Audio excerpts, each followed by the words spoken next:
Boa noite a todos.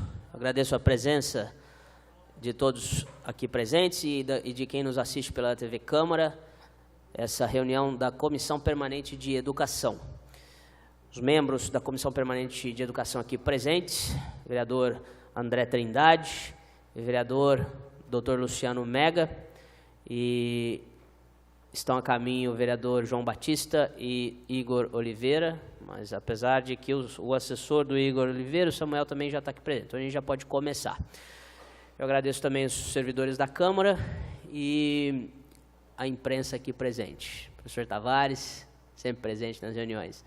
Secretário da Educação, Felipe, agradeço muito seu empenho em ser transparente, em sempre estar dialogando aqui com a Câmara. É uma nova gestão, claramente um avanço na governança da Secretaria Municipal de Educação. E eu, sem mais demoras, eu chamo aqui para fazer parte da mesa os vereadores, membros da comissão, preferem ficar embaixo para poder assistir, né? Vai ter apresentação, né? Então tá. Então já agradeço a sua equipe também aqui presente e pode começar conforme o nosso combinado. Você está sempre presente na Câmara, sempre que tiver novidades consolidadas para apresentar para a gente. Então, pode dar início à sua apresentação, secretário. Obrigado. Agradeço. Eu estou um pouco sem voz, então vou tentar ser sucinto em alguns pontos. E a apresentação ela foi preparada em cima de alguns eixos, são 4 eixos. A expansão de vagas, a parte de gestão de recursos humanos, segurança nas escolas, até teve uma reportagem no último sábado sobre isso aqui em Ribeirão Preto, mais de 3 mil furtos aí nos últimos anos, em torno de 50 furtos por mês em instituições de ensino. E também algumas soluções que estão em andamento. Então isso aqui é uma apresentação um pouco mais detalhada daquela primeira que a gente fez aqui. Reiterar que estou sempre à disposição, a equipe, quero agradecer a equipe que preparou esses slides. Sei que algumas pessoas têm compromisso e eu acho importante que a comunidade saiba dessa transparência. Vejo que a gente não tem um quórum muito grande, mas agradeço àqueles que estão presentes. E sei como a apresentação vai ser transmitida e vai ficar aí para as pessoas que quiserem fazer as consultas e encaminhar os questionamentos necessários posteriores. Mas é isso. Agradeço a presença do vereador João Batista, acaba de chegar. Obrigado. Vamos lá, a rede municipal de ensino hoje tem 47.500 alunos, 22.900 alunos na educação infantil, 0 a 3 anos, 12.138 alunos, para a escola, 10.800 alunos. Aqui a gente já percebe que haverá uma pressão nos próximos anos, tem mais de 1.000 alunos entre 0 a 3 e 4 a 5, isso vai ser agregado à pré-escola, então para isso que a gente está se preparando, para que todos esses alunos de 0 a 3 anos tenham vaga garantida na pré-escola. Na sequência, 21.800 alunos, de 1º ao 5º ano do ensino fundamental, 12.600, do 6º ao 9º ano, 9.200 alunos. Então, educação de jovens e adultos, aqui em Ribeirão Preto, 1.900 alunos. Então, totalizando ali os 47.505 alunos da rede municipal na data de hoje. Nós trouxemos também o IDEB, 6,2 em 2017, nossa meta para 2019 vai ter exame este ano, 6,4.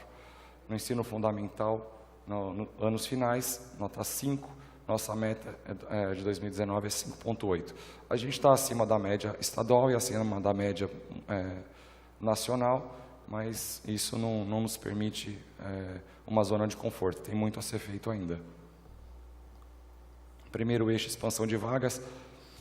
Importante que a gente elabore essa apresentação, que será também encaminhada ao Conselho Municipal de Educação, que dentre as atribuições do Conselho, tem pela deliberação acerca da expansão de vagas de novas unidades de ensino.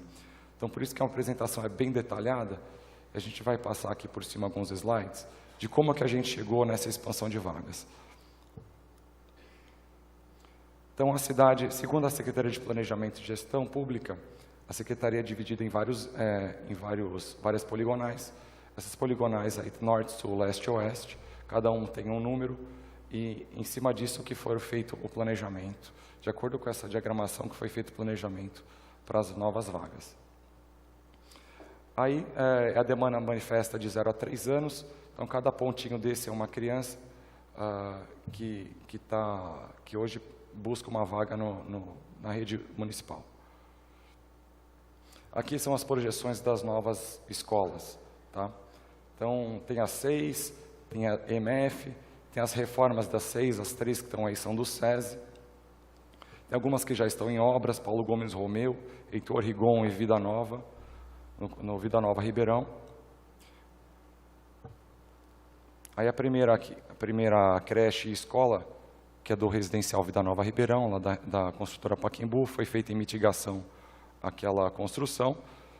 Essa obra, ela está para prever 1.036 vagas.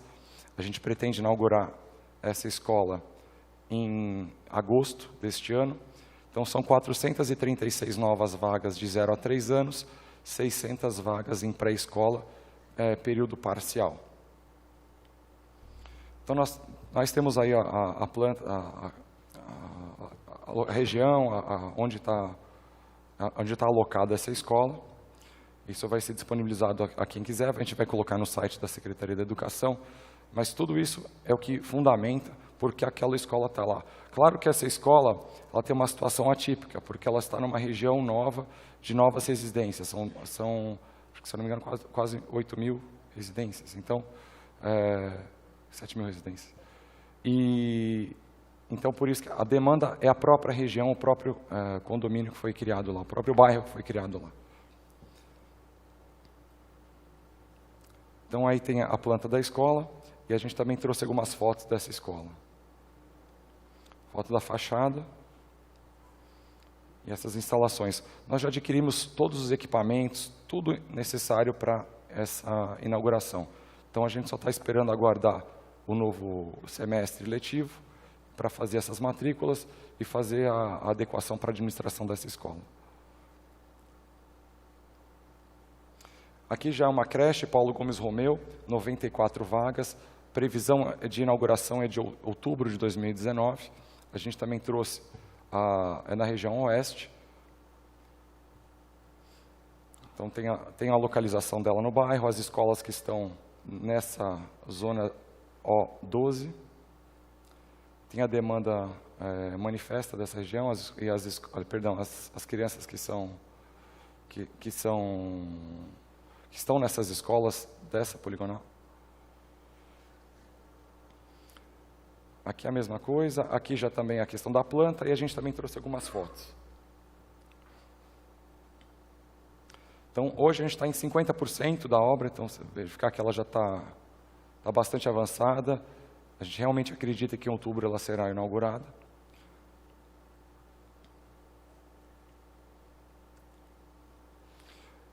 Aqui a gente utilizou como referência aqui a zona O12, é uma nova creche e também pré-escola, que já está em fase de licitação. Tá? Esse recurso ele é do Finisa, e a planta utilizada é tipo 1 da FNDE. A gente utiliza essa planta para ganhar tempo, e uma planta que já vem com todos os projetos executivos, já vem com um orçamento bastante detalhado. Então, isso a gente ganha tempo, e é uma planta nacionalmente reconhecida. Então, são 118 vagas de creche e 180 vagas da pré-escola período parcial. Então, essa é a creche Wilson Tony. Essa, então, é a que está mais avançada hoje, em fase de licitação, com recursos do Finisa. Aqui é Heitor Rigon, na Zona Norte, zona N6, também 94 vagas na 0 a 3 anos, previsão também em outubro. Tá, recurso Finisa também. Essa também já está em torno de 50%. Também tem todo o detalhe de como que a gente chegou a essa localidade, disponibilidade de terreno, demanda manifesta, crianças atendidas na região. É a mesma planta da Paulo Gomes Romeu, também a gente trouxe as fotos. Então, outra obra que a gente imagina entregar em outubro, Está muito próxima da Paulo Gomes Romeu. Aqui, Parque dos Pinos, aqui é recurso da FDE. Esse é um recurso que está na conta da Prefeitura desde 2013. É um convênio que por razões aí diversas, ele não avançou, mas a gente conseguiu recuperar esse convênio com a FDE este mês, na verdade, né? Um bom trabalho do Diego, correu atrás, e a gente pretende inaugurar essa creche no final do ano que vem. É uma que queria 129 vagas, o projeto é da FDE, não é FNDE. Tá? Então, é uma licitação que o contrato já está pronto, só aguarda a disponibilização, só formalização desse contrato para a gente iniciar as obras. Isso deve acontecer nos próximos dias, talvez esta semana ainda. Tá? Mas então é uma obra que já foi licitada, e então, como eu já falei, prevista para o ano que vem. Então tem toda a projeção de demanda, porque ela está onde ela está.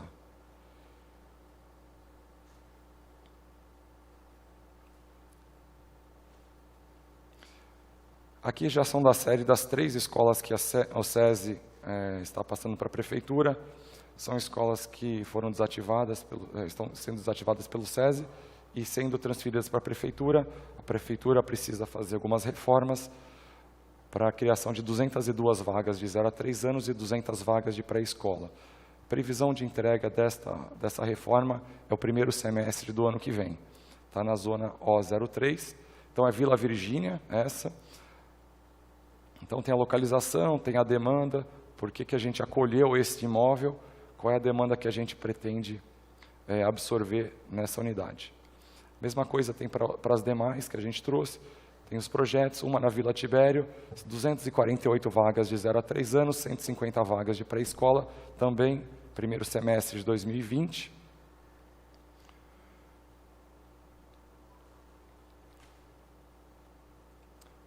E a terceira escola do SESI, 206 vagas na creche, 150 vagas na pré-escola, primeiro semestre de 2020, zona O06, Ipiranga. Também mesma coisa, como que a gente chegou para absorver essa escola.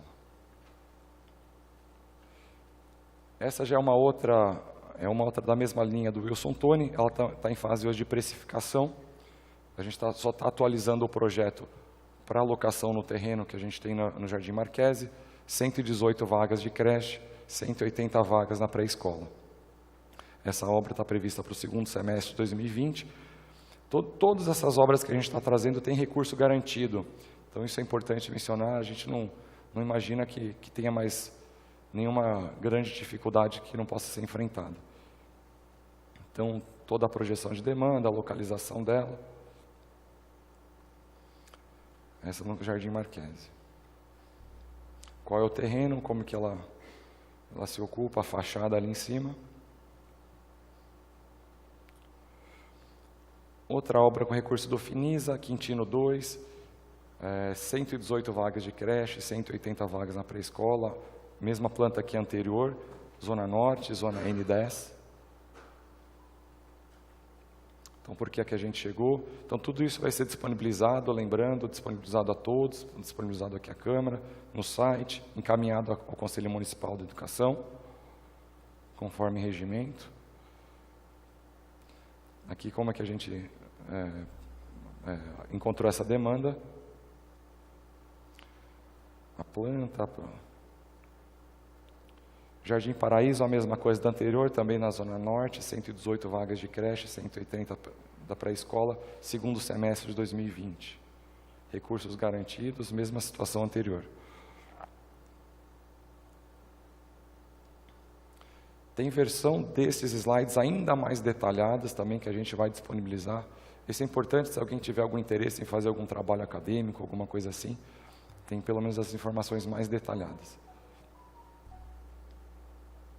Jardim Interlagos, já na Zona Leste, é uma outra área que a gente entende que é necessária já uma nova escola, 118 vagas de 0 a 3 anos, 180 de pré-escola, segundo semestre de 2020.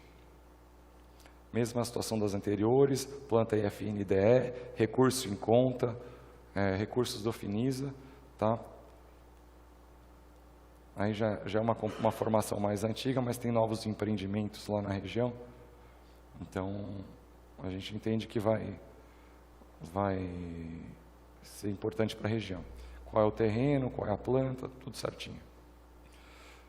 Aqui já é uma situação diferente. É um recurso que a gente está buscando no FDE.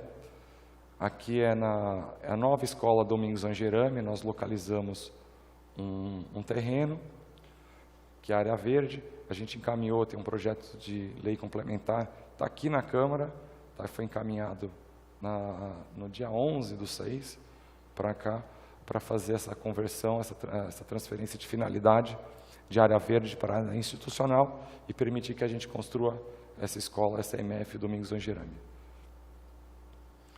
Essa demanda também é mais que certa, que era a escola que hoje os alunos foram absorvidos lá pela SESI da João Clapp.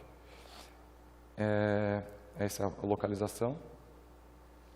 E tem uma última demanda que a gente pretende ainda, pelo menos, dar um encaminhamento, que é um assentamento que tem da Fazenda da Barra. É uma demanda de 250 crianças. A gente está buscando um imóvel. Nós temos um imóvel, um terreno também na Pedra Branca. Ele não seria para uma escola rural, isso que a gente está avaliando, se vale a pena fazer uma escola rural, ou se incorporar essa escola ainda nessa parte de zona urbana, bem na entrada da estrada para esse assentamento.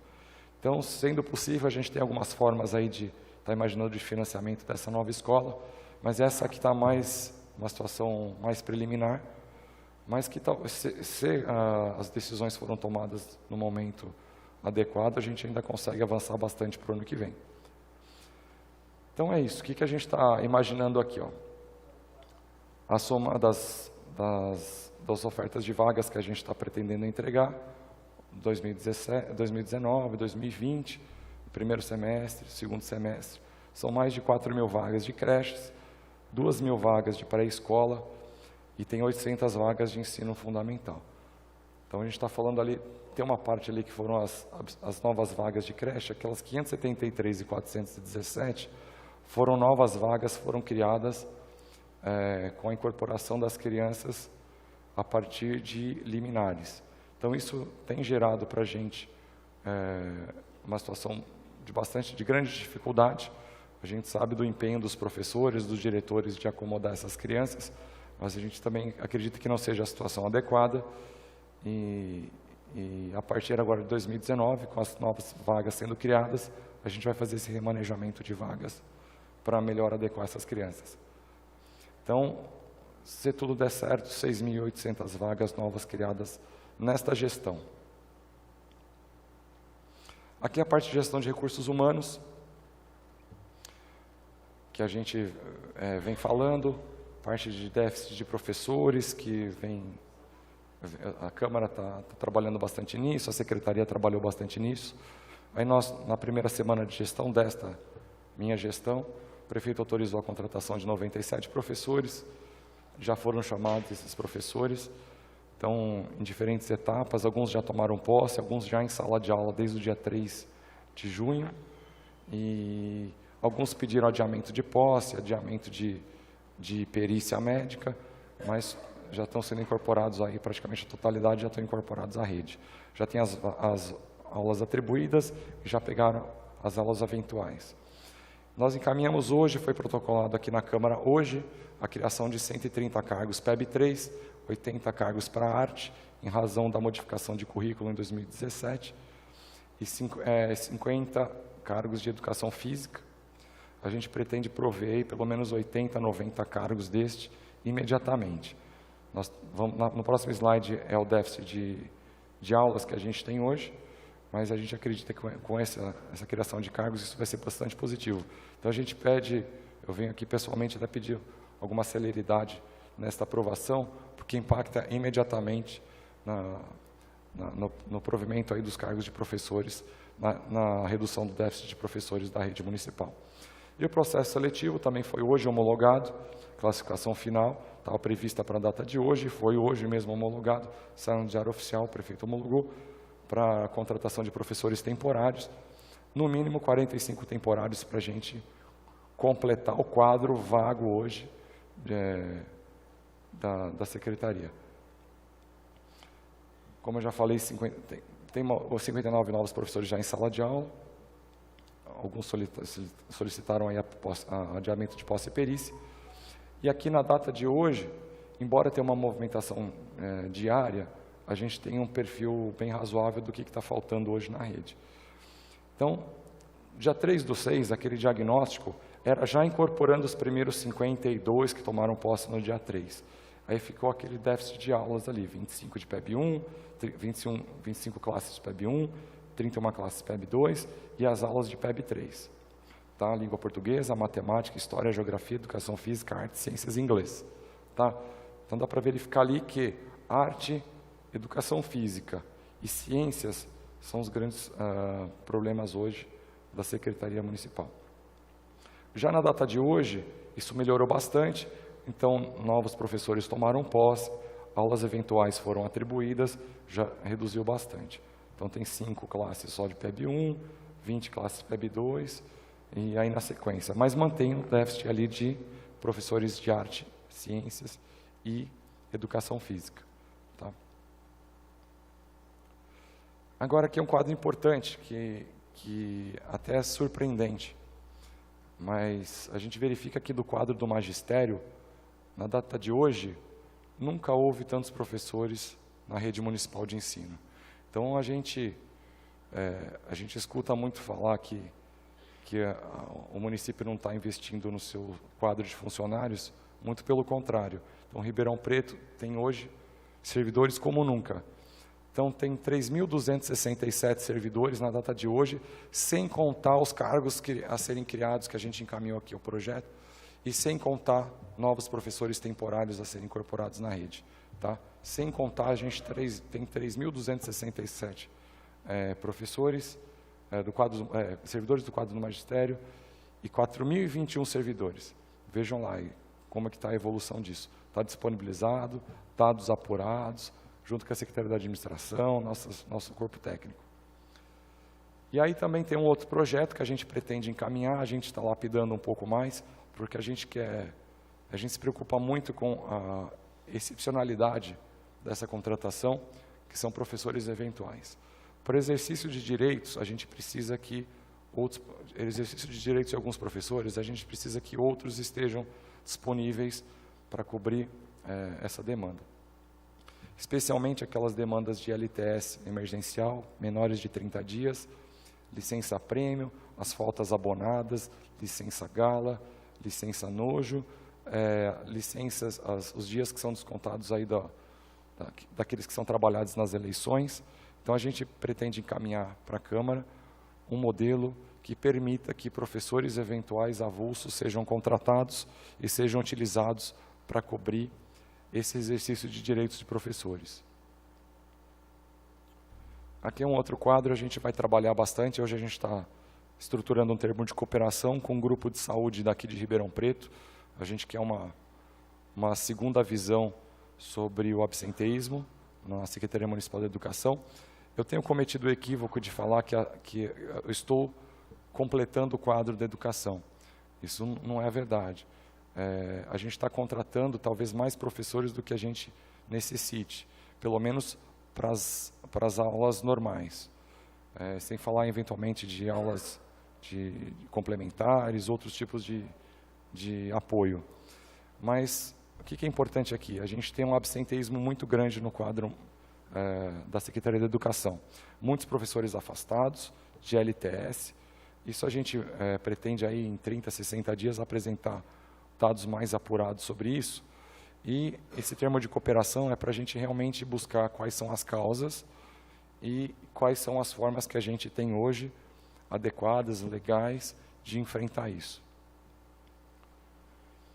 Outro chamamento que a gente pretende fazer nos próximos dias, juntamente com os novos professores, é de 5 supervisores de ensino. A gente pretende dobrar a quantidade de supervisores de ensino hoje da rede e também chamar mais 4 coordenadores pedagógicos. Por que 4? Porque a gente precisa de um coordenador pedagógico, tem uma escola que não tem, e outros 3 primeiros supervisores de ensino são hoje coordenadores pedagógicos. Então, como modificaria nosso quadro, a gente precisaria chamar outros 3. Então, a gente pretende, juntamente com os novos professores, contratar mais supervisores de ensino, importantes para a gente melhorar a fiscalização das escolas, seja da rede, da rede pública, seja da rede particular, que a gente homologa lá os planos das unidades particulares. A gente funciona como um sistema. E por isso que a gente está muito interessado nessa ideia de dobrar o número de supervisores de ensino. Tem novas escolas também, como a gente falou, primeira parte de expansão de vagas, isso vai ser importante. Outro eixo que a gente trouxe aqui, explicar um pouquinho mais, já avançou daquela primeira versão, segurança nas escolas. Tá? Então, reportagem aí que teve, pelo menos na parte de furtos, que tem aumentado muito nos últimos anos, e também a parte de manutenção das escolas. Então, quando eu assumi, a gente tinha 2 licitações em andamento, alguma coisa andou, não no ritmo que a gente desejava, mas a gente assinou alguns contratos e já emitimos ordens de serviço. Nesta semana, 3 escolas já terão suas obras iniciadas. São 3 das 5 escolas priorizadas pelo Ministério Público, pelo CREA, pelos relatórios nossos internos, nossa área de engenharia. Essas 3 escolas é EMEI, Anita Procópio Junqueira, Iria Junqueira e Santa Terezinha. Nos próximos dias, aí, talvez semanas, Neuza Michelucci e Virgílio Salata, aí a gente completa as 5 primeiras. Tá? Mas a gente tem uma lista de 20 escolas a serem priorizadas e a gente pretende utilizar em torno de 10 milhões de reais para fazer esses reparos emergenciais e seguir rumo à obtenção dos AVCBs. Hoje a gente tem 14 escolas com AVCBs, das nossas 109 escolas, a gente imagina aí que dê para chegar em torno de 40 escolas até o final do ano. Tem essa segunda concorrência, a primeira ali que a gente vai iniciar é de hidráulica e elétrica, que acho que é o principal problema hoje da rede, e a segunda é de manutenção geral. Essa aí também nesta semana já deve estar assinando o contrato. O outro contrato, outra concorrência grande é para a elaboração dos projetos de AVCB, que hoje está em análise da Secretaria dos Negócios Jurídicos. A gente já pediu empenho ao secretário para acelerar esse certame. Catracas, a gente percebeu que tem um problema nas catracas, isso aí ainda é parte da Operação Sevandija, as catracas estão inutilizadas nas escolas, tem até questões de acessibilidade inadequada em diversas delas, estão abandonadas. A gente pediu para o GAECO autorização para guardar esses equipamentos até que alguma definição da Sevandija ocorra. Outro ponto daquelas reformas que a gente está trabalhando é a questão da acessibilidade. Muito nos preocupa que algumas escolas ainda não tenham a acessibilidade bem resolvida. E também a vigilância sanitária. O Tribunal de Contas encaminhou um relatório recentemente de uma visita que foi feita na MF Vereador José Delibo, e foram verificados em torno de 60 itens na nossa cozinha, e dentre esses itens, o que foi verificado é a ausência de AVCB, ausência de alvará de vigilância sanitária, questões de portas automáticas de fechamento, abertura de fechamento automático e manual de boas práticas, também telas milimétricas. Então, a gente já faz mais de 2 semanas que já foram iniciadas as tratativas de todas as escolas. A gente vai começar a perseguir agora o alvará de vigilância sanitárias, começando pela cozinha piloto, que é da Secretaria. Aqui já o projeto de monitoramento. Quando eu entrei na Secretaria, há pouco mais de 40 dias, a gente encontrou lá um projeto de contratação de alarme, já era a 2ª versão de contratação de alarme nas escolas para 45 unidades, uma licitação de em torno de 3 milhões de reais, e a gente reavaliou e a gente optou pelo arquivamento daquele processo, abandonamos a ideia de contratar alarme nas escolas, e a gente passou para um segundo modelo, que seria a contratação de câmeras e alarme em todas as escolas, não fazer por grupo. Eu entendo que todas as escolas merecem essa melhoria, então por isso que foi desenhada essa topologia aqui. Então, vamos lá. Acho que sumiu volta. Então, o que a gente imagina? todas as escolas elas têm que ter no mínimo 16 câmeras, uma unidade local de armazenamento. Eu vou entrar um pouco no detalhe, que acho que é importante, que até é bom a gente receber alguma crítica, porque ainda dá tempo de a gente fazer algum ajuste. Então a gente imagina no mínimo 16 câmeras nas escolas, câmeras de Full HD, de alta resolução, todas transmitidas por cabos de rede, então a alimentação é PoE, é um termo técnico. Vai ter um armazenamento local dessas imagens, no mínimo 15 dias, esse armazenamento nas escolas. E todas essas imagens, esses eventos, toda vez que houver um evento, o que é um evento? À noite, houve algum disparo de alarme, alguma câmera identificou a movimentação de uma pessoa, de algum objeto, alguma coisa. Isso é gerado um evento, essas imagens são gravadas e elas são armazenadas em um segundo local. O que a gente está imaginando? Encaminhar essas imagens. Todas as escolas têm ou fibra ótica hoje, ou tem uma rede via rádio. Então a gente imaginou que essas imagens, esses eventos sejam transmitidos e armazenados na CODERP. A gente aí tenha pelo menos 1 ou 2 meses de todos esses eventos armazenados na CODERP. Tá? Isso aí vai ser feito de acordo com um cronograma noturno, alguma coisa assim, para não carregar a rede. Então, o dia as escolas funcionam normal, à noite a gente faz o backup desses eventos na CODERP. E aí vai ter um centro de operações com várias TVs na Guarda Municipal e também em uma empresa contratada para fazer o monitoramento dessas imagens. Então, aí as câmeras que a gente imaginou, a unidade de armazenamento, acho que é uma das mais modernas que tem hoje. Todas as unidades com no-break, então, hoje a gente vê muito caso de furto de fiação elétrica, então, se alguém tentar furtar a fiação, as câmeras continuam funcionando. E também vai ser incorporado a parte das câmeras, terão os alarmes de intrusão, os sensores. E também essas câmeras mais modernas, elas permitem a criação de linha virtual. Então você define a partir da imagem qual é o ponto que você não quer que tenha movimentação. Havendo movimentação, isso gera um alarme de intrusão. Essa imagem, ela gera um alarme para a central de monitoramento, mas também essa imagem ela recebe um tratamento especial e ela é armazenada em um segundo local.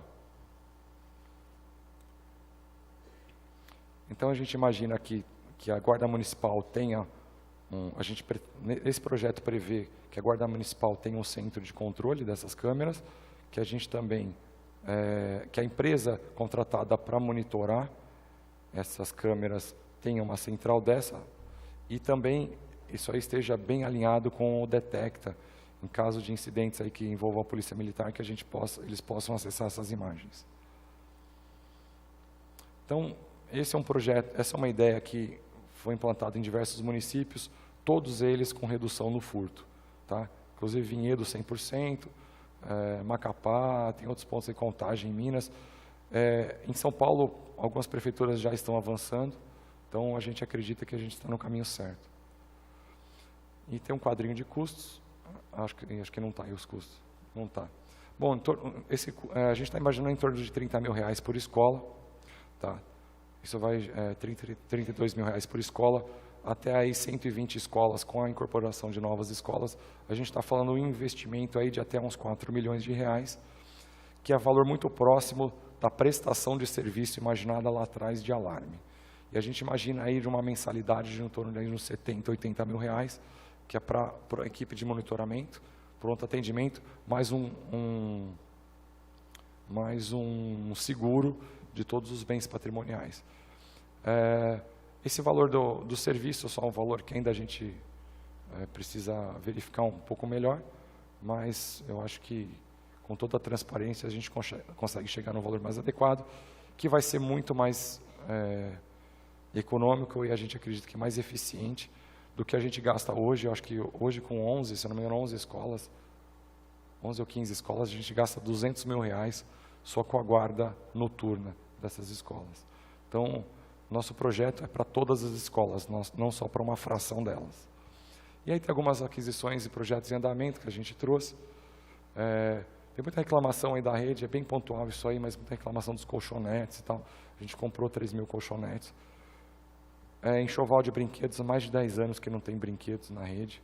A gente adquiriu brinquedos, já está iniciando a fase de distribuição deles. E aquisição de TI. Para este ano, a gente já pediu em todas as escolas de ensino fundamental. A gente pretende a instalação de uma nova sala de informática e permitir que os equipamentos atualmente usos sejam dada outra finalidade, talvez alguma questão de cultura maker, alguma coisa que os alunos entendam que seja melhor, que o corpo pedagógico entenda que seja mais adequado. Mas o que a gente se preocupou agora é que as EMFs elas comecem a se organizar para permitir que exista espaço físico para a instalação aí de 35 a 40 computadores por escola em um mesmo ambiente, permitindo que tenha um computador por aluno em cada uma das escolas de ensino fundamental. Bom, essa foi a primeira prestação de contas que a gente fez um pouco mais detalhada. Tem muitos outros dados que a gente poderia trazer, não quis me alongar. Esperava que até gastar mais tempo com as perguntas. Tem muita coisa que está em andamento hoje na secretaria. Gostaria de trazer mais informações oportunamente, que eu acho que é muito importante a gente compartilhar com a comunidade, com a Câmara, que são os dados pedagógicos. Tá? Toda a questão do ensino fundamental, toda a evolução, como é que está funcionando o fluxo de alunos, qual o percentual de alunos, 12% dos alunos hoje do primeiro ciclo da etapa 1 do fundamental, hoje tem uma defasagem de 2 ou mais anos, 25% tem 2 ou mais anos na etapa final. Então, são N dados pedagógicos que eu acho que são importantíssimos a gente trazer, discutir com a comunidade, discutir com o corpo técnico que quiser estar presente, os vereadores. Tem bastante coisa. Eu acho que também vale uma apresentação, quando oportunamente a gente discutir o orçamento. A gente está incorporando bastante gente na secretaria, e isso tem o seu lado bom e o seu lado ruim. Quando você aumenta os gastos com o pessoal, você acaba tirando de investimento, acaba tirando de custeio, e eventualmente qualquer tipo de recomposição que for demandada por parte dos servidores. Então, eu acho que aí vale uma outra apresentação. A questão do orçamento da educação tem suas fontes de receita, como que a gente aplica isso. Eu acho que isso é bem específico, vale a pena a gente oportunamente fazer uma discussão. Então, uma pedagógica, como eu disse, eu acho que é isso. E estou à disposição para questionamentos, se tiver alguma coisa de Facebook, se tiver alguma coisa de WhatsApp, vereadores, estou 100% à disposição, agradeço a presença. Agradeço a apresentação, secretário Felipe. Parabenizo também, foi bastante objetiva. A sugestão das duas pautas seguintes eu acho extremamente oportunas, a questão pedagógica das EMFs, né, principalmente quando a gente tem indicadores que mensuram isso, né, as notas de DEB, fluxo, evasão, etc. E a questão também da execução orçamentária. Isso é uma discussão, inclusive o vereador Mega, sempre atuante nessa questão, né, Mega, na Comissão de Transparência aqui. Só ficou uma dúvida na apresentação, naquela tabela dos supervisores de ensino, para 2019, contratando mais 5, iriam para 10, então, né? Exato. Aquela que estava com 5 em 2019? Isso, para 10, Tá. 10 supervisores. É que ali estava 5 em 2019. Isso, 5 é o quadro Tá. atual. Então, mas o total aí teria 10, hoje são 5, hoje mais são 5, isso, aí vai para exato, 10. vai pra 10. Acho que a Exato. tabela tem que só que corrigir lá, que Exato. estava com 5. Tá bom? Você vai mandar também para os outros aí, senão tem sim. coisa. Eu abro para perguntas. Vereador Luciano Mega. Bom, boa noite a todos, vereadores da comissão permanente. Vereador Fabiano, obrigado pela iniciativa. Acho que é extremamente importante a comissão mostrar o trabalho e esse convite ao secretário é extremamente oportuno. Agradecer a presença do secretário, Felipe, e todos os membros da Secretaria da Educação que vieram, a imprensa também, e dizer que eu fiquei feliz com a apresentação, né? Uma das coisas que eu precisava falar é que já tínhamos feito indicações, na verdade foi uma primeira, que essa apresentação ela fosse com uma periodicidade programada, extremamente importante, e eu acho que o secretário concorda, né? Em algumas conversas nós tivemos, oficiais e até nos encontrando em diversos locais. Sempre que eu pude, sempre que nós nos encontramos, eu falei o quão importantes são essas apresentações para mostrar o trabalho e tirar nossas dúvidas e para que a gente possa fazer as cobranças também, né? Então, isso, eu fiquei feliz com a apresentação. Acho que essa questão dos dados pedagógicos e orçamentários também deveriam... Eu acho que se nós tivermos uma programação com um tempo maior, uma próxima vez dá para fazer tudo numa só, que é isso que a saúde faz, né? Como eu sempre disse aqui para os colegas, a saúde faz quadrimestralmente. Nós fizemos uma indicação para que essa apresentação fosse trimestral, mas que pudesse, né, num segundo momento, nós fizemos uma nova indicação, essa já com a assinatura do vereador Fabiano Guimarães também, que seja semestral, mas que haja periodicamente. Não só nesse governo, mas nos governos próximos, né?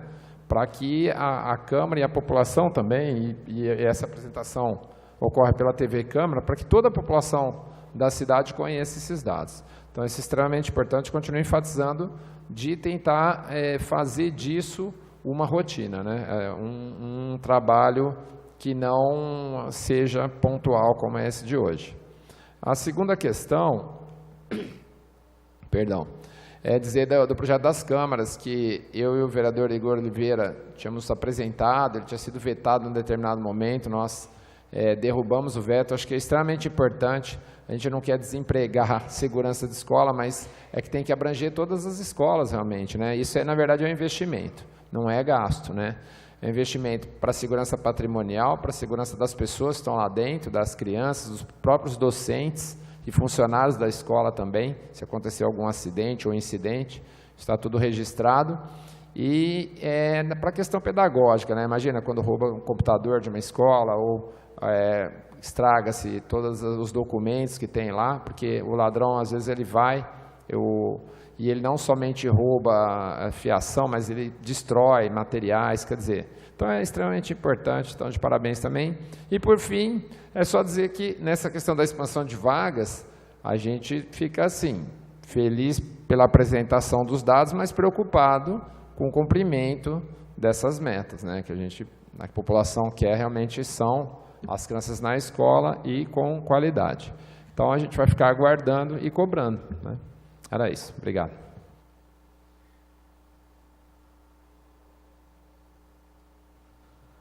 Vereador João Batista, uma pergunta.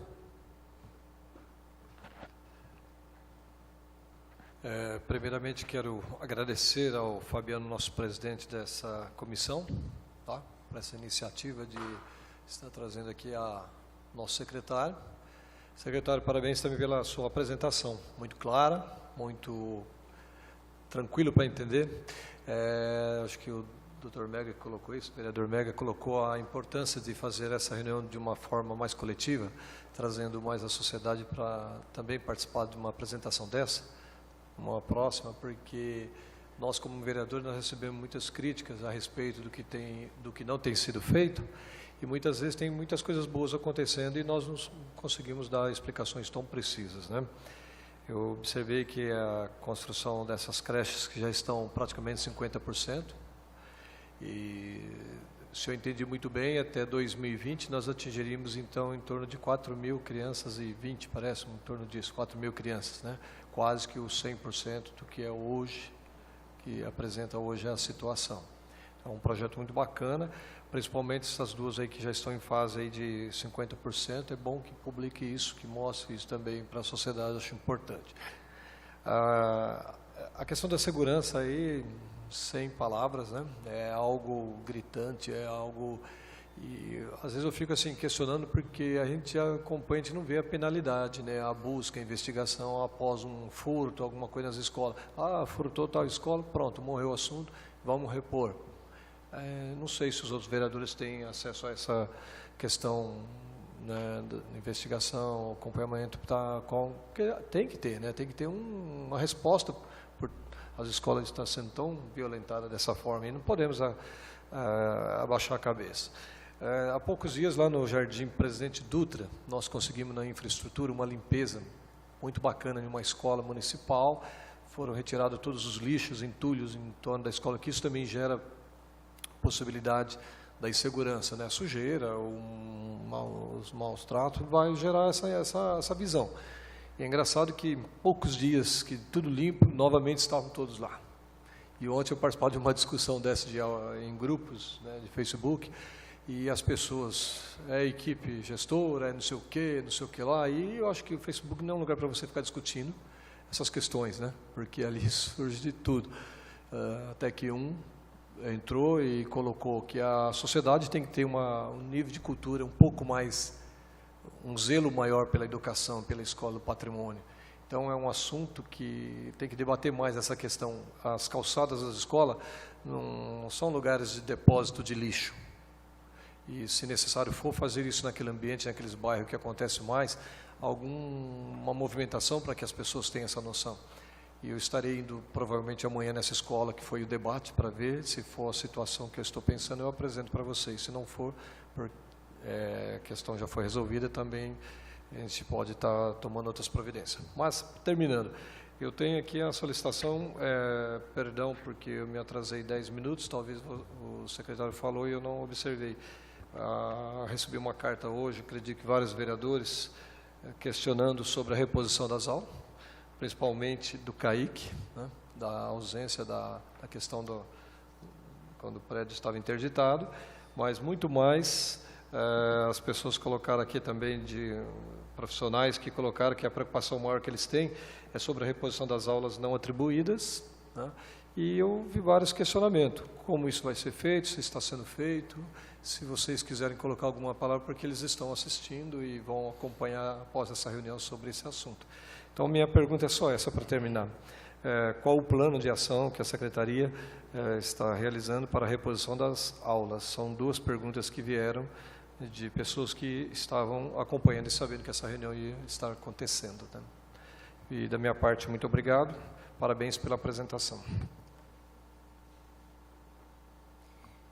Eu agradeço especialmente essa pergunta, que me dá mais uma vez a oportunidade de esclarecer a comunidade, aos profissionais, aos pais, aos alunos, quanto à reposição. A primeira preocupação da Secretaria e do secretário, a reposição pedagógica, da parte pedagógica, tá?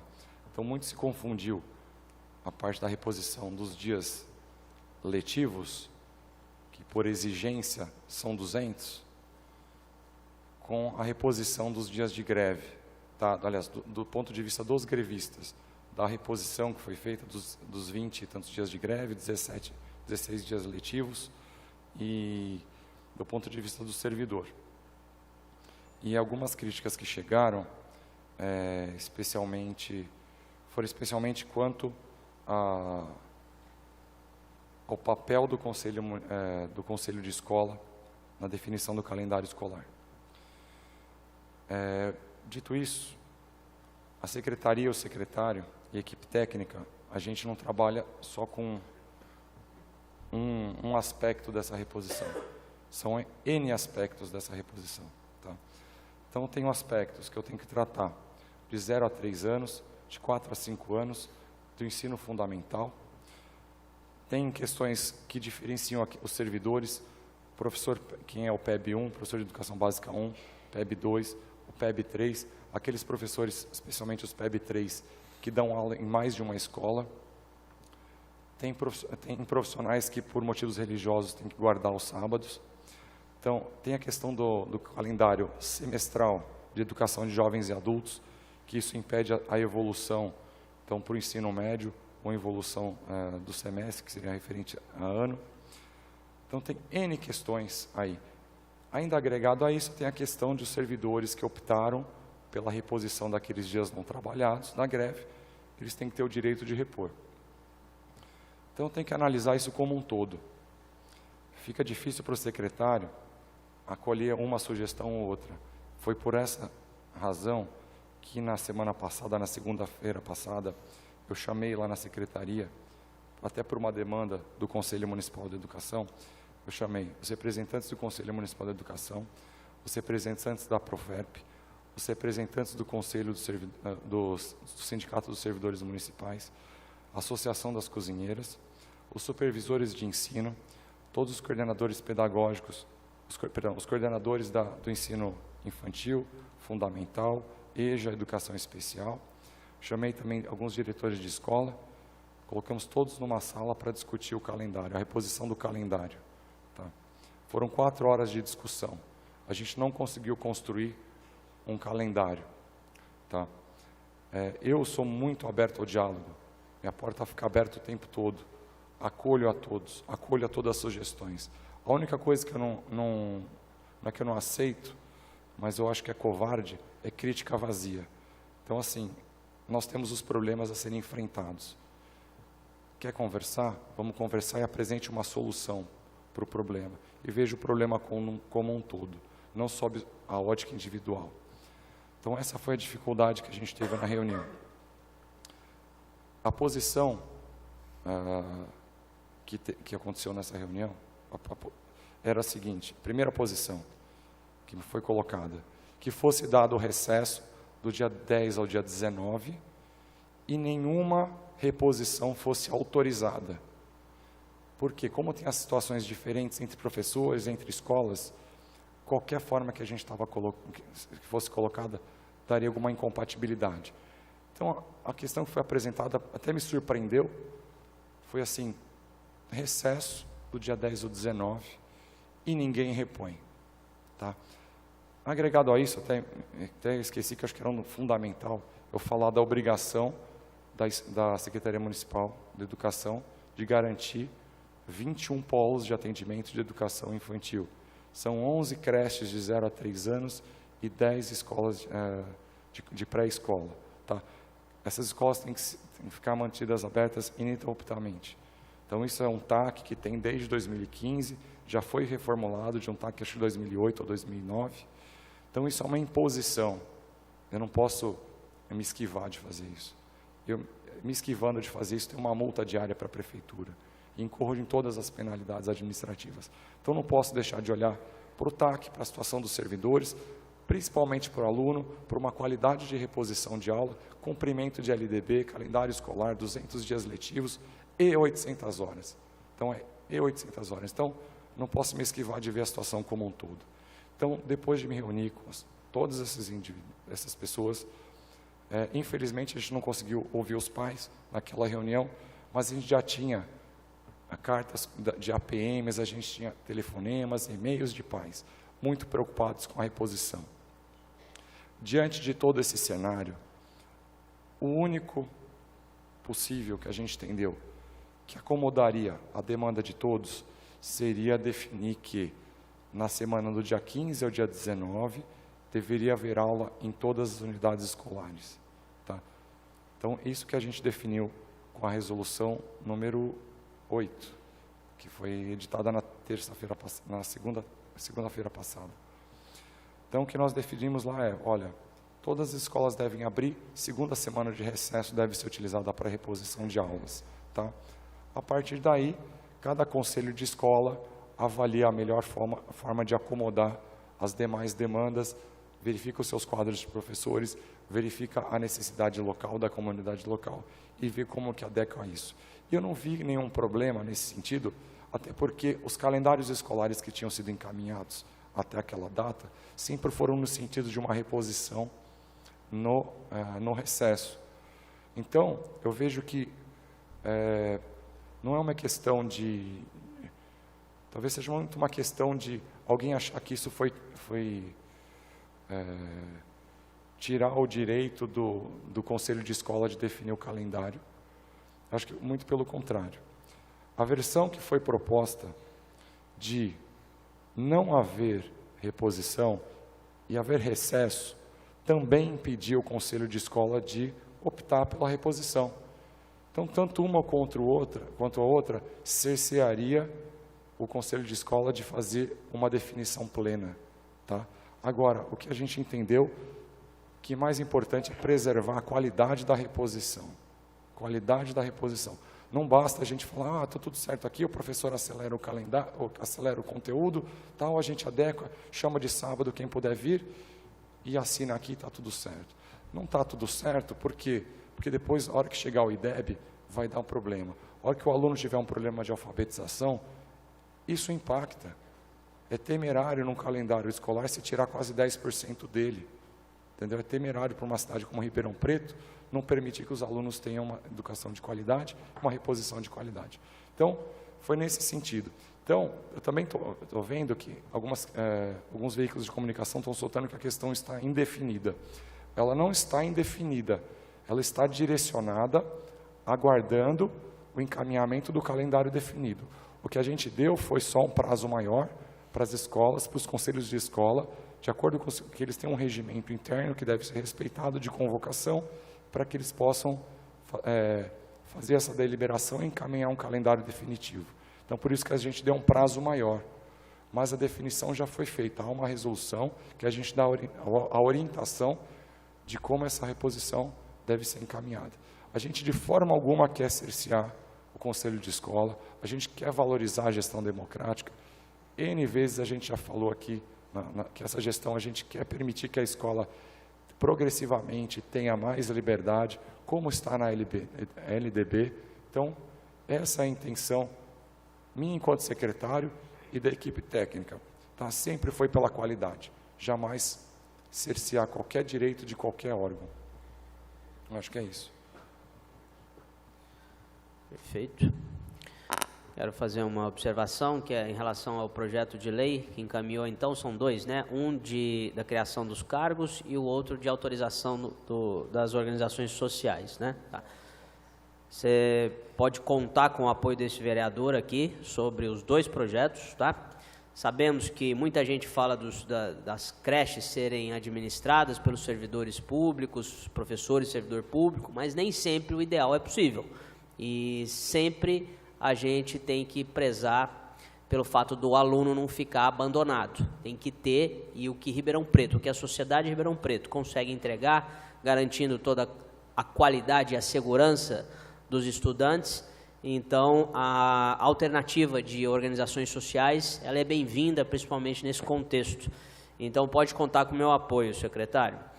Em relação à próxima pauta, a questão financeira, execução orçamentária, questão pedagógica e talvez a questão do Plano Municipal de Educação, são três pautas aí que a gente tem engatilhadas e a gente combina então, secretário, o que for possível, ou abordar um de cada vez, não tem problema, a gente marca quantas reuniões forem necessárias. Eu até prefiro, porque dá mais chance da gente focar e aprofundar mais o assunto, e a ordem a gente pode discutir aqui sem nenhum problema, tá bom? Mas são três pautas, eu acho, super oportunas.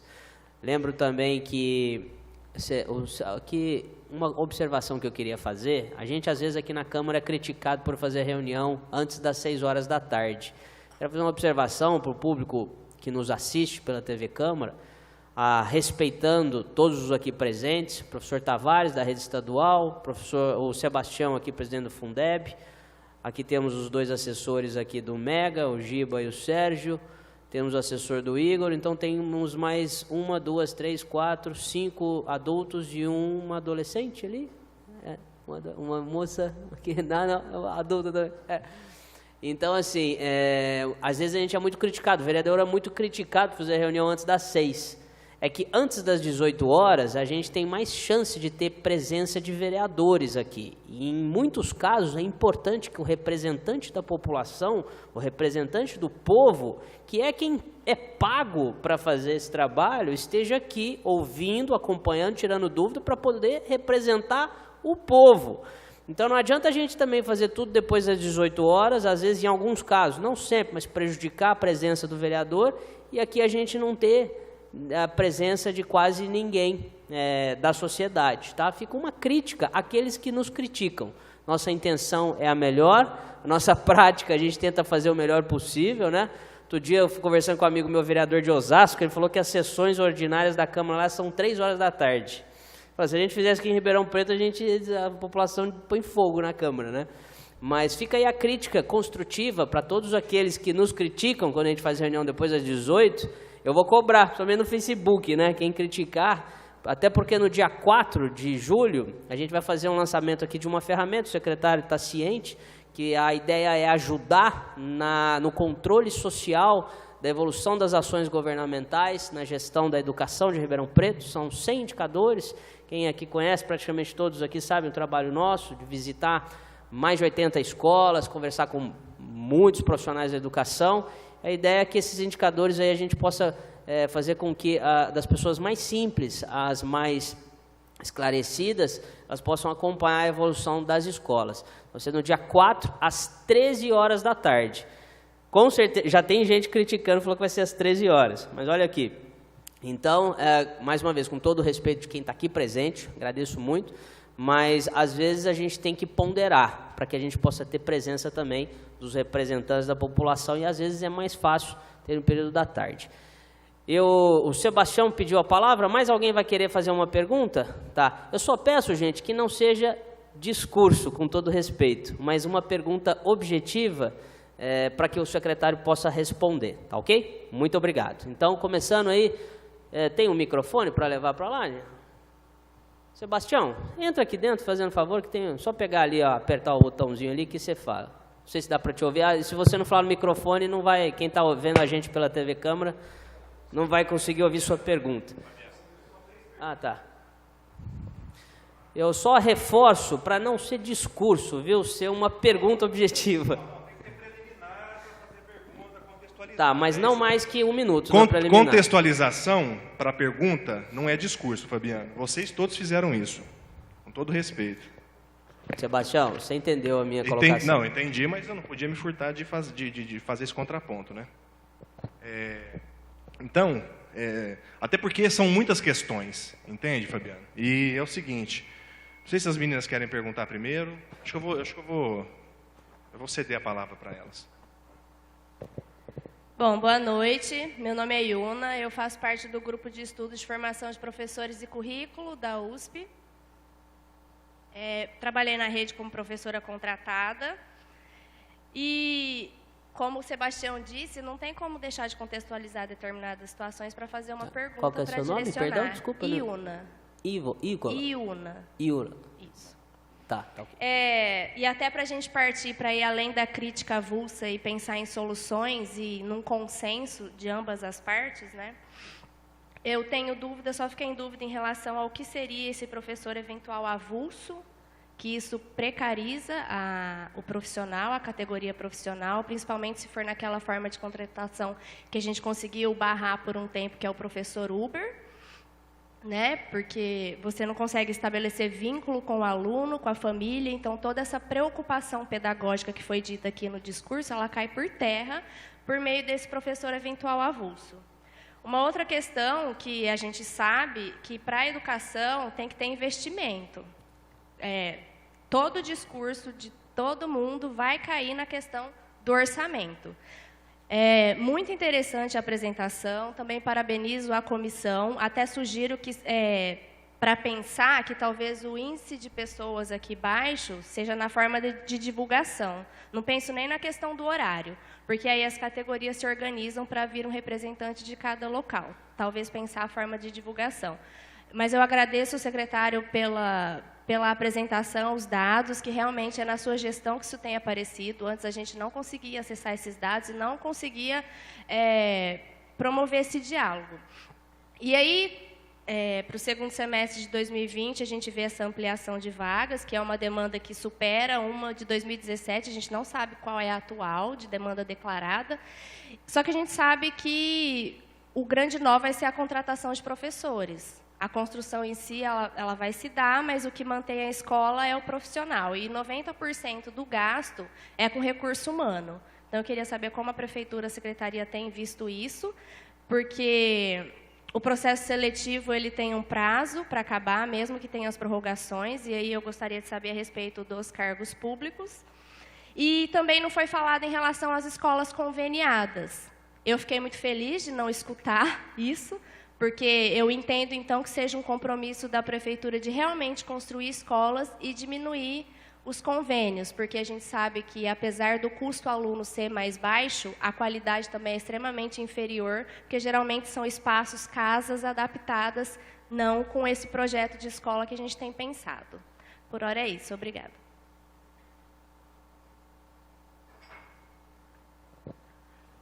Olá, eu sou a Beatriz, eu sou do grupo de estudos de formação professores e currículo da USP e também venho representando uma denúncia feita ao Ministério Público como um patrimônio público com relação a processo seletivo pela prova mal elaborada, que de 50 questões, 5 só para PEB 1, 6 para PEB 1 foram deferidas, 5 para PEB 2 também foram deferidas e uma alternativa foi alterada. Então, colocar aí a dúvida dessa qualidade da Public Consult, como é deferida a ela a responsabilidade de selecionar esses professores, esses funcionários da educação que vão entrar agora nas escolas.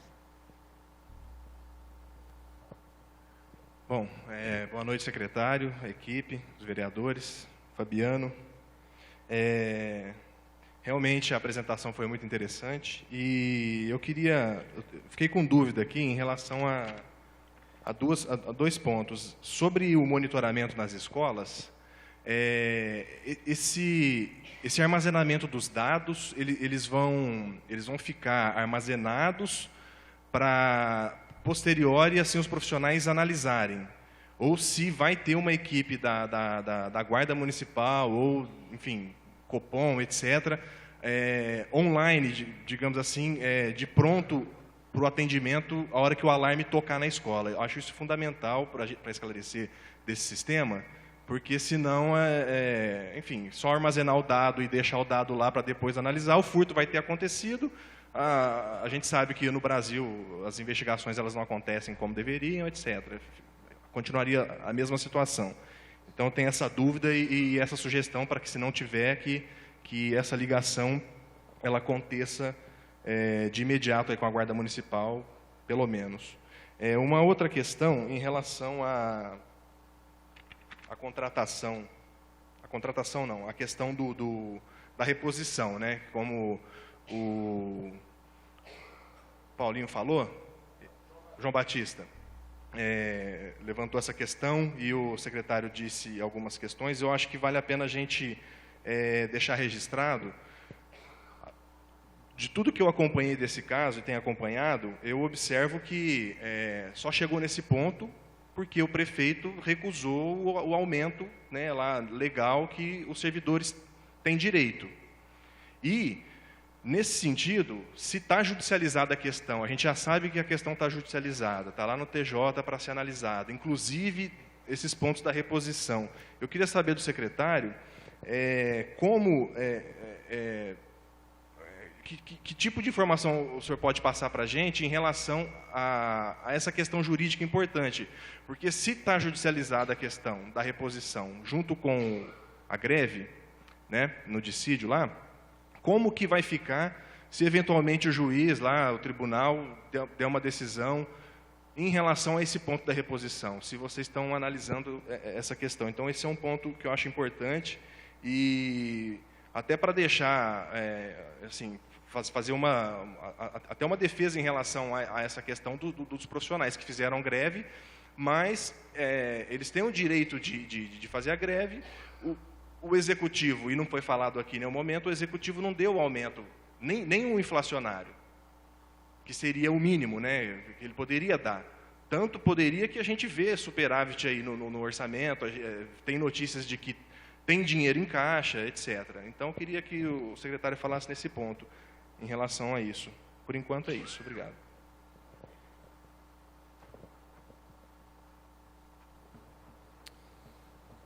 Bom, vamos lá.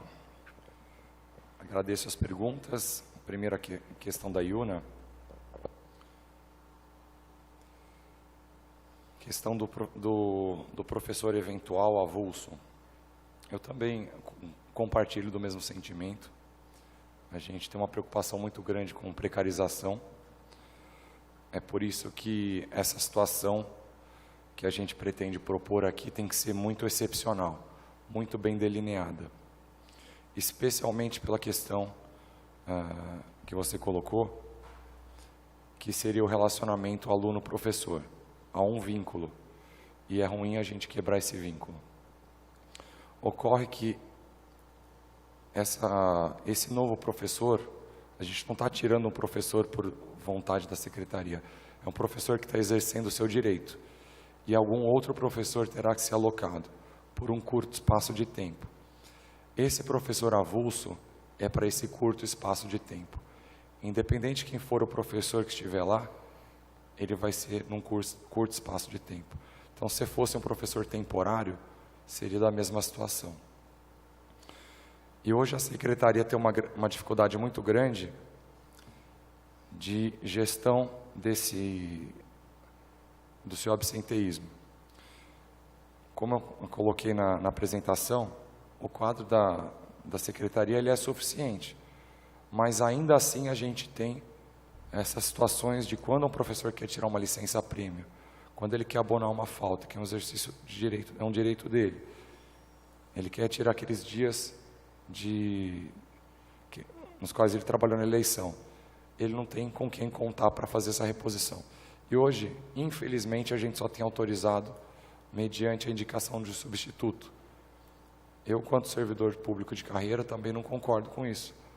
Mas eu tenho que enfrentar algumas dificuldades com aquilo que me é apresentado. Eventualmente, eu tenho que adotar algumas medidas que vão contra o que eu penso, mas é a única forma de resolver um problema. Aqui, aparentemente, até uma demanda dos professores de a gente trabalhar com algum modelo muito excepcional para repor pontualmente essa ausência de professor. Também não quero vulgarizar, também não quero depreciar até a situação de um professor que estaria preparado, bem preparado para dar essa aula, para ministrar essa aula. Até porque, eventualmente, professores aposentados ou professores da rede particular que têm alguma disposição e, dependendo do modelo, eles é vantajoso também fazer exercer esse trabalho. Mas é algo que a gente pretende discutir, tá? Quando a gente fizer a minuta, a gente vai dar toda a transparência como a gente tem feito, para que seja algo bem excepcional. Mais excepcional do que o governo do Estado tem feito, utilizado até para a criação de novas vagas. Tá? Então, o governo do Estado, quando vai inaugurar uma escola, usa desse expediente. Tem uma ADIM que suspendeu os efeitos da lei estadual, que isso é uma outra discussão, mas que eu entendo e compartilho do seu sentimento. Com relação aos investimentos, você tinha feito algum outro ponto do professor, acho que agora, a questão das conveniadas, acho que era a questão das conveniadas, e como que a gente iria atender essas novas escolas. Bom, vamos lá. É notório que o quadro as despesas com o pessoal da secretaria e da prefeitura, elas estão bastante elevadas. A gente tem que enfrentar essa situação de alguma forma, e eu preciso criar essas novas vagas. O modelo que a gente encontrou, a gente entende que é melhor que a questão das conveniadas, que é por um contrato de gestão. Tá? Por isso que a gente caminhou hoje à Câmara, que a gente entende que de repente até merece uma discussão mais pontual, que é um projeto de lei para permitir que organizações sociais atuem nessas escolas que estão sendo construídas. Tá? Então não são casas adaptadas, são escolas com plantas aprovadas para a educação, com todos os equipamentos, enxoval, tudo que é da secretaria. Mas a administração disso seria feita por um contrato de gestão. Tá? Esse é um segundo modelo, é um modelo que a gente acha que é possível e a gente está lidando com os fatos. Tá? Então, talvez se houvesse uma situação mais confortável da prefeitura, principalmente quanto aos repasses do IPM, talvez a gente pudesse estar falando em expansão de quadro de professores. Acho que a assessoria aqui levantou um número, a gente estaria falando em torno de 600, 800 professores para as novas escolas. Isso é inviável, é mais de 20, 25% do nosso quadro. Isso mais que estouraria e esgotaria toda a capacidade de custeio e investimento da secretaria e afetaria os índices da lei de responsabilidade fiscal. Então é isso, a gente está pensando no modelo de gestão por OS para essas novas escolas. Beatriz, questão do processo seletivo. A gente sabe que a Secretaria da Administração tentou contratar as grandes instituições para promover esse processo seletivo. Isso não foi possível. A forma que eles encontraram que seria viável dentro do prazo seria a licitação. Uma empresa ganhou e uma empresa promoveu esse processo seletivo. E a gente recebeu alguns relatos de que a prova ou estava muito difícil ou estava muito mal elaborada, que realmente culminou com uma situação aí de pouquíssimos aprovados no processo seletivo. E se não fosse pelo acolhimento de alguns recursos, a gente praticamente teria, não sei exatamente o número, mas imagino que não fosse muito próximo daquilo. E a gente também sabe que o processo ele é insuficiente para preencher os professores que terão seus contratos encerrados por decurso de prazo no final deste ano. Então, no segundo semestre, a Secretaria Municipal vai encaminhar para a Secretaria da Administração um pedido de um novo processo seletivo. Tá? Desse processo seletivo, como eu falei, em torno de 40 a 45 profissionais serão chamados. Tá? Não muito mais do que isso. E aí a gente vai ter um corpo, que eu não tenho o número exato agora, então desses novos contratos. Assim que eu tiver esse número, me comprometo a passar, porque eu sei que isso é importante. Boa parte dos profissionais aí que hoje estão cursando pedagogia tem a expectativa de ingressar, seja enquanto temporário, seja enquanto efetivo, no serviço municipal.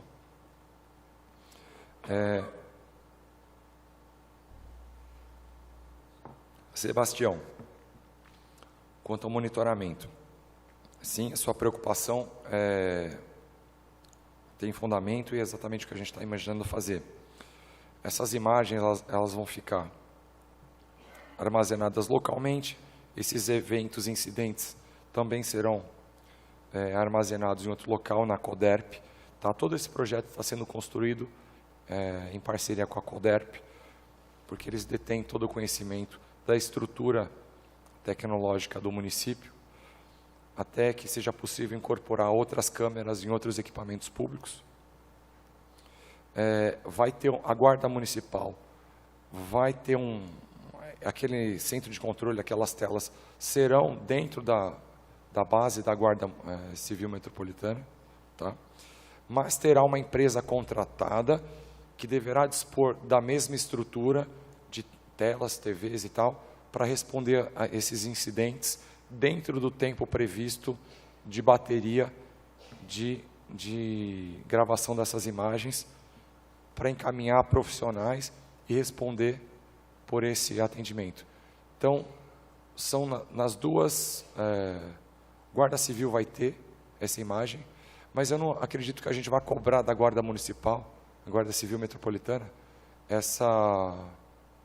esse primeiro atendimento.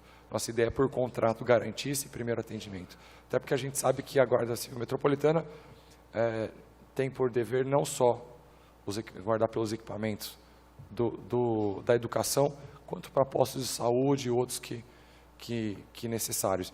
E a gente sabe que, se a gente puder fazer alguma coisa para permitir que a Guarda tenha mais espaço de atuação, com a mesma eficiência, com a mesma eficácia, a gente vai fazer.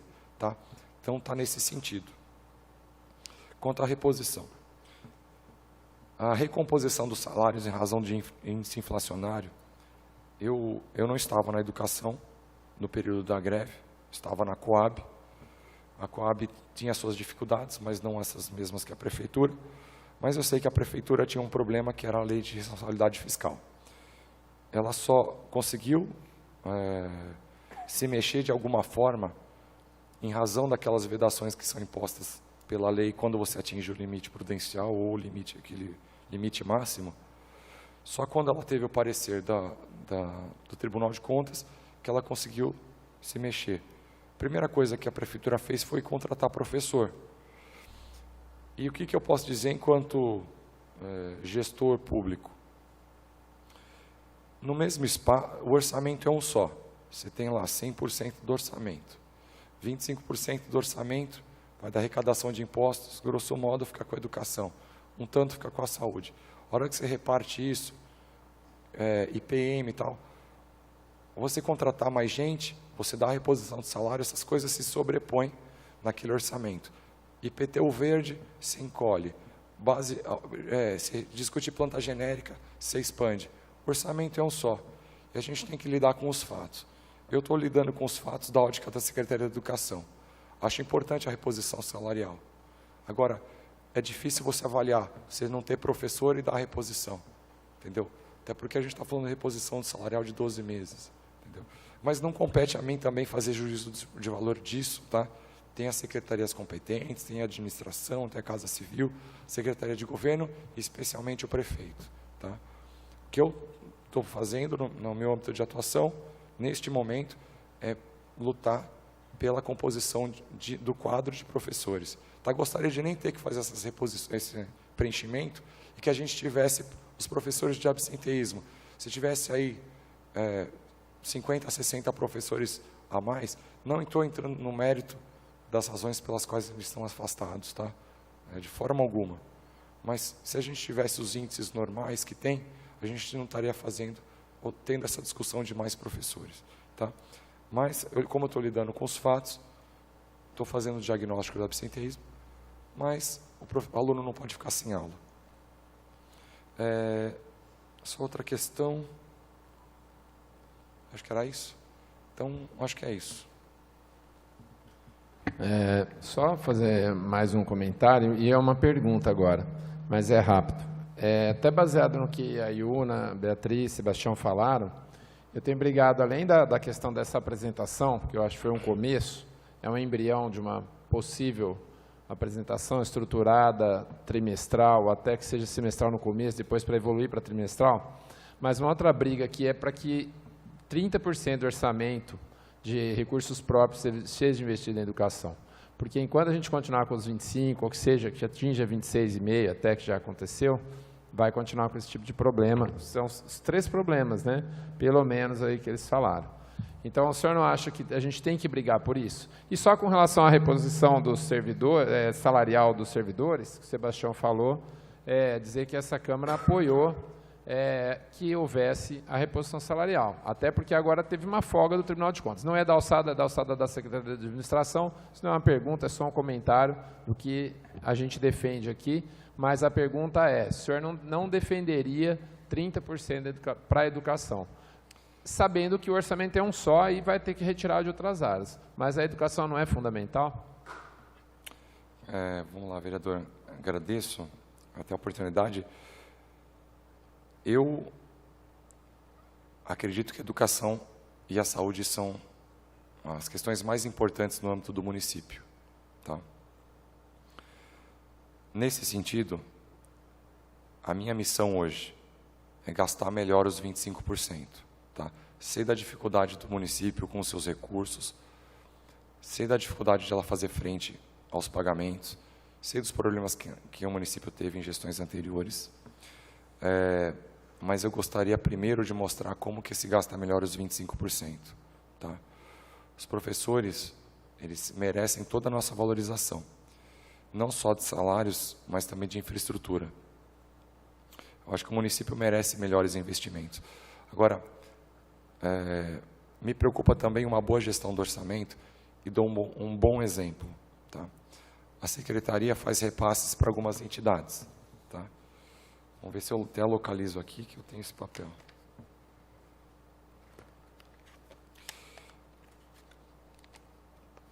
A gente faz alguns repasses para entidades de educação especial.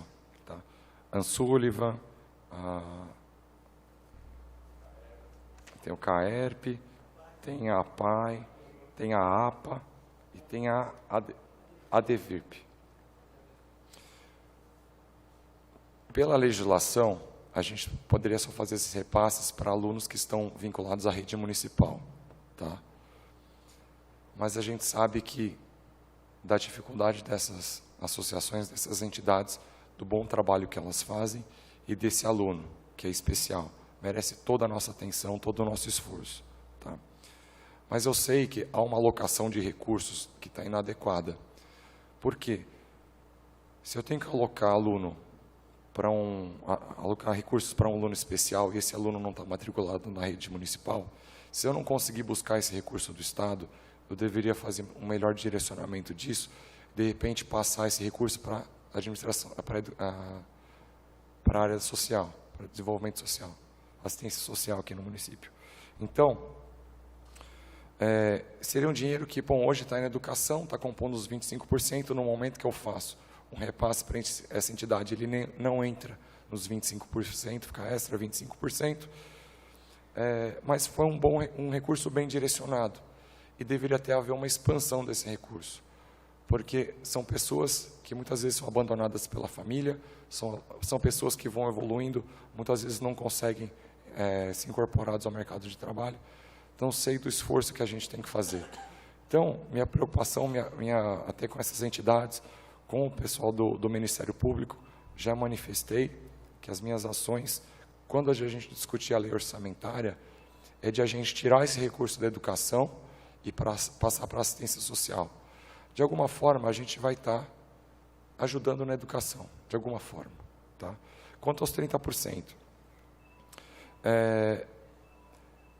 há uma questão que eu acho que a gente pode falar de aumentar investimento, talvez diminuir um pouco o custeio e acomodar um pouco a questão de pessoal. Vejo com bons olhos a questão de aumentar o número de professores, a razão de professores por aluno. Isso no Brasil naturalmente está acontecendo, a curva de alunos está diminuindo, a curva de professores está aumentando. Então, isso no longo prazo vai melhorar. Tá? Agora, aumentar, assim, falei, simplesmente falar em 30%, acho que a gente tem que falar um pouco em qualidade. Tá?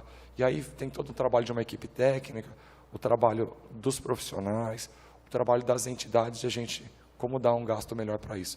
Mas sou a favor da ampliação. Definir 30%, não sei se seria o mais adequado, porque de repente a gente está tirando de uma assistência social que está incorporando um recurso que é complementar, suplementar à educação. Tá? Ou às vezes a saúde, questão do NADEF, trabalho que eles fazem com os alunos. Então, acho que ser bem discutido, a gente chega num bom denominador. Acho que é isso. Eu que tenho uma pergunta para fazer para a Iuna.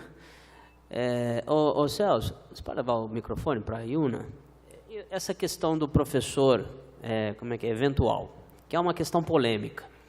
Eu visitei mais de 80, já está em mais de 80 escolas hoje, conversando com todas essas diretoras e todas as professoras com quem eu me deparei, elas são favoráveis a essa ideia de ter alguém para substituir eventualmente, quando é o caso de uma falta abaixo de 30 dias. Ela falou, olha, abaixo de 30 dias é o diretor que tem que se virar, mas onde que a gente vai achar professor?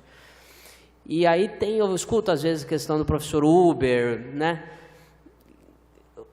Qual que seria, na sua opinião, eu entendi que você é contra, né, esse projeto, né, que nem chegou ainda, mas né, eu acredito que vai vir para cá em breve. Na sua opinião, se tem lá o quadro de professores de uma escola e, de repente, é muito mais alto as faltas do que no setor privado. Isso é natural, porque tem uma série de direitos, não vou discutir esse mérito também, o porquê, o que é justo, o que não é. Mas é uma constante muito elevada, a questão das faltas. LTS, uma série de outros direitos, falta não sei o que, abonada, etc. Como que a diretora faz? Se, de repente, hoje de manhã, o professor faltou, vai ficar 2 dias, 3 dias, ou é uma falta de uma semana, ou é 2 dias, e, de repente, num quadro de 30 professores, pelo que eu visitei, sempre tinha 3, 4 professores faltando na escola. Aí vai lá, aquele Deus nos acuda, a diretora vai para a sala de aula, o coordenador vai para a sala de aula. Sem esse projeto, que não é o ideal seria que não faltasse, que tivesse uma programação, que você pudesse prever quando você vai ficar doente, alguma coisa. Mas, assim, sem isso... Sem essa possibilidade de trazer um quadro de professores, uma espécie de um estoque, para você pensar ali, olha, ali hoje faltou, manda um sinal, vai alguém, de repente não é alguém que vai pular de paraquedas, teria uma pré-seleção, da situação não seria ideal, mas seria melhor de repente do que deixar a sala, Deus dará, ou fazer uma gambiarra ali. Na sua opinião, que fala do professor, o que seria a solução? Eu queria entender. Bom, eu parto do princípio e venho de um lugar... que tenta superar um pouco essa visão minimalista da educação, dos professores, de fazer o menos porque não é o ideal, não é possível o ideal. Então, a partir disso, por isso que na minha fala eu falei da gente tentar estabelecer um consenso, porque, obviamente, a administração tem uma forma de olhar e a gente da educação vai ter outra, por isso que aqui é um espaço de consenso. Solução eu não tenho, porque é uma cadeia de fatores que tem acelerado e aumentado o nível de absenteísmo. Os professores trabalham no limite, então eles vão adoecer. Eles, aos poucos, perdem o compromisso de estarem na sala de aula por conta da desvalorização profissional, que não é uma questão do município, a gente vive uma questão cultural. Foi esclarecedora a fala do secretário em relação a isso, né, do avulso, que não vai de encontro com os referenciais que a gente utiliza a respeito disso, porque é óbvio que são licenças curtas e que esse professor ele não estabelece um vínculo e, a partir disso, a mediação pedagógica ela cai muito. Então, se a preocupação é o IDEB, talvez consiga sanar. Se a preocupação é cumprir dias letivos, também. Mas isso seria interessante uma discussão mais ampla. Sem dúvida. Com a comunidade científica, até, que tem muito a contribuir com isso. Porque a gente tem que pensar junto, né? E é uma situação muito, muito complicada. Antes de te passar a fala, eu quero só aproveitar para falar em relação ao processo seletivo, que nós entramos com a denúncia, que é muito diferente uma prova difícil de uma prova mal elaborada. E nós temos dados contundentes de que essa prova foi mal elaborada. Então, a gente pede, como aqui é um espaço para a população, para os vereadores que representam a população, que a Secretaria tenha um cuidado quando vai contratar essas empresas, porque a gente fala de uma questão, mas ela está inserida em uma totalidade. Então, isso abarca várias coisas. Eu só me preocupo também em relação a essa fala, por exemplo, dos alunos com necessidades educacionais especiais. Da gente voltar a olhar como um direito à educação. Tem uma lei, eles têm o direito de estarem na escola. Então, eu tenho observado muito a assistência social se apropriando de questões da educação, e que a educação tem que cumprir o papel e defender a partir desse ponto de vista. Eu até sugiro, porque aí a maioria das prefeituras agora fala da questão da lei da responsabilidade fiscal.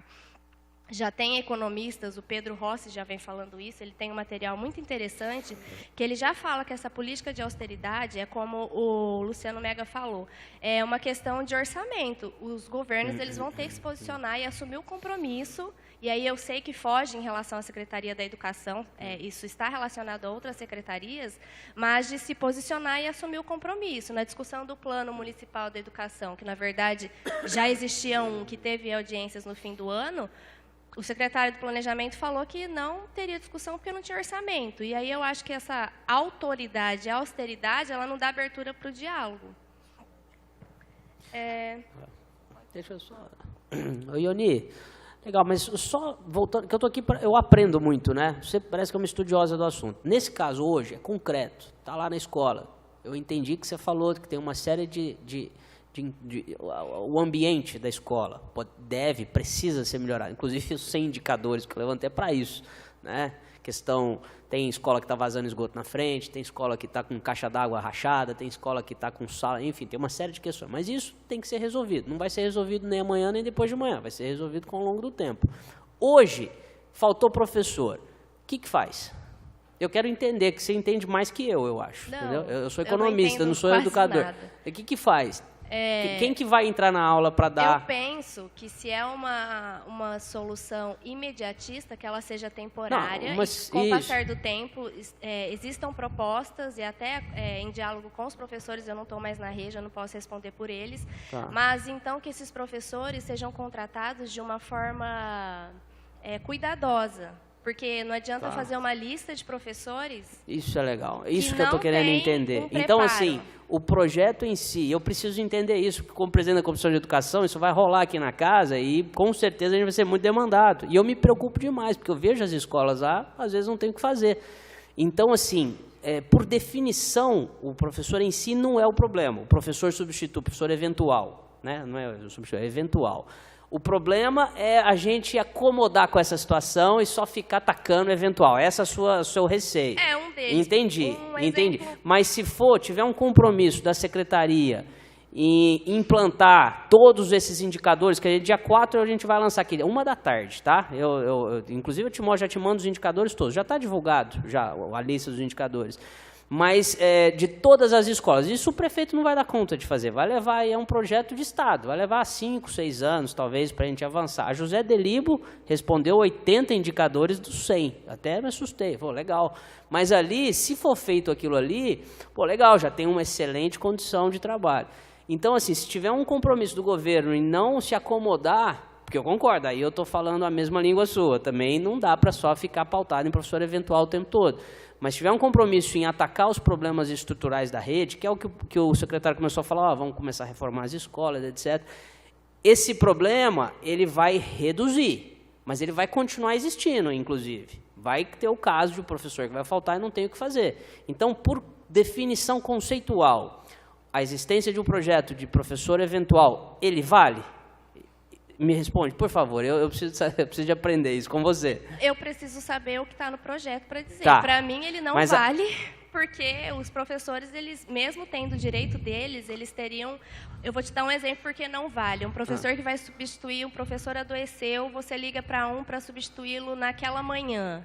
Se esse professor não tiver condições mínimas para dar continuidade no planejamento do professor que faltou, você não está garantido o direito do aluno. Mas aí é melhor deixar os alunos na sala com o faxineiro? Não, com quem? O que eu faço? No é pátio? melhor. Isso eu quero entender. Me ajuda. Seu discurso é interessante em relação a isso. Porém, o que eu estou dizendo é que os professores que substituem, eu não trouxe solução para isso, porque, na verdade, foi uma fala que eu ouvi aqui, e eu não vou me comprometer falando coisas que eu não sei. Eu não sei, eu não conheço o projeto. Tá. Eu quero contar com o seu apoio, viu, Iuna? Eu vejo que você é uma pessoa engajada, porque isso vai acontecer em breve aqui, e eu quero contar muito com o seu entendimento, para a gente poder dialogar e a gente poder conduzir, né, Mega, da melhor forma possível esse projeto.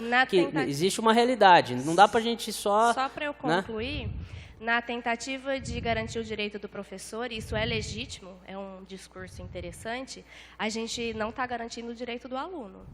Porque que não vá o faxineiro porque é ilegal, que não vá o coordenador porque é ilegal, que não vá o diretor que é ilegal, mas se a gente colocar qualquer pessoa lá, que seja um professor no diploma, que não tenha condições mínimas de dar continuidade no planejamento daquela sala... Mas se for um professor que no projeto tiver garantido essas condições, aí é possível a gente pensar. A gente pode começar a ter um diálogo. Só fazendo para a gente poder saber. Porque essa postura, e eu te peço, assim, ajuda a Câmara, nesse momento, assim, falar...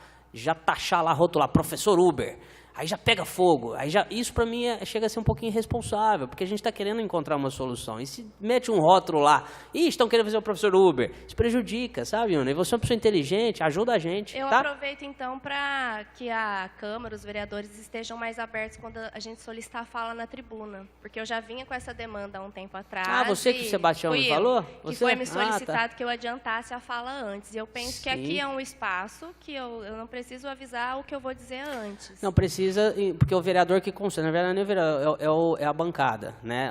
As lideranças do partido. Eu tenho responsabilidade com os meus colegas do partido, André Trindade, então, por isso, com todo respeito, você pediu para mim, o Sebastião pediu, eu só queria entender o que você ia falar. Então, sobe alguém aqui e começa a falar um monte de coisa que eu não sei, isso já aconteceu. Não é isso o seu caso, obviamente, conheço o Sebastião aqui, amigo meu, mas eu só pedi a gentileza de ter vindo aqui para eu entender, tá? Sem problema nenhum. E se eu não der também, se não tiver tempo para vir aqui falar comigo, pede para o Mega, pede para outro, às vezes outros concedam, e tomara que dê certo. Eu só pedi para vir antecipadamente para eu entender o que você ia falar, tá bom? Só isso. Mas eu quero contar com o seu apoio, viu, Iuna? Para entender, para discutir esse projeto. Obrigado. Permite uma parte aí, viu, Fabiano? Citou a questão aí da tribuna livre. Realmente, a gente fez um pedido no dia 23 de maio, 23 de maio, para utilizar a tribuna. E a gente não teve resposta até hoje. Você pediu para mim, Sebastião, eu pedi para você para falar com a professora para vir aqui, a gentileza de vir até aqui, se possível, para eu poder entender. E esclareci que a gente não tinha condições de vir. Então, tudo bem, paciência. Eu também não tenho condições, eu tenho direito de não dar tribuna livre, mas ter 27 vereadores aqui. Eu tenho o direito de querer saber o que vai ser falado. Agora eu já conheci ela aqui, mais ou menos, entendeu? Não, mas é preciso deixar registrado nos anais aqui da casa o seguinte: o uso da tribuna livre sempre foi feito um uso político dela.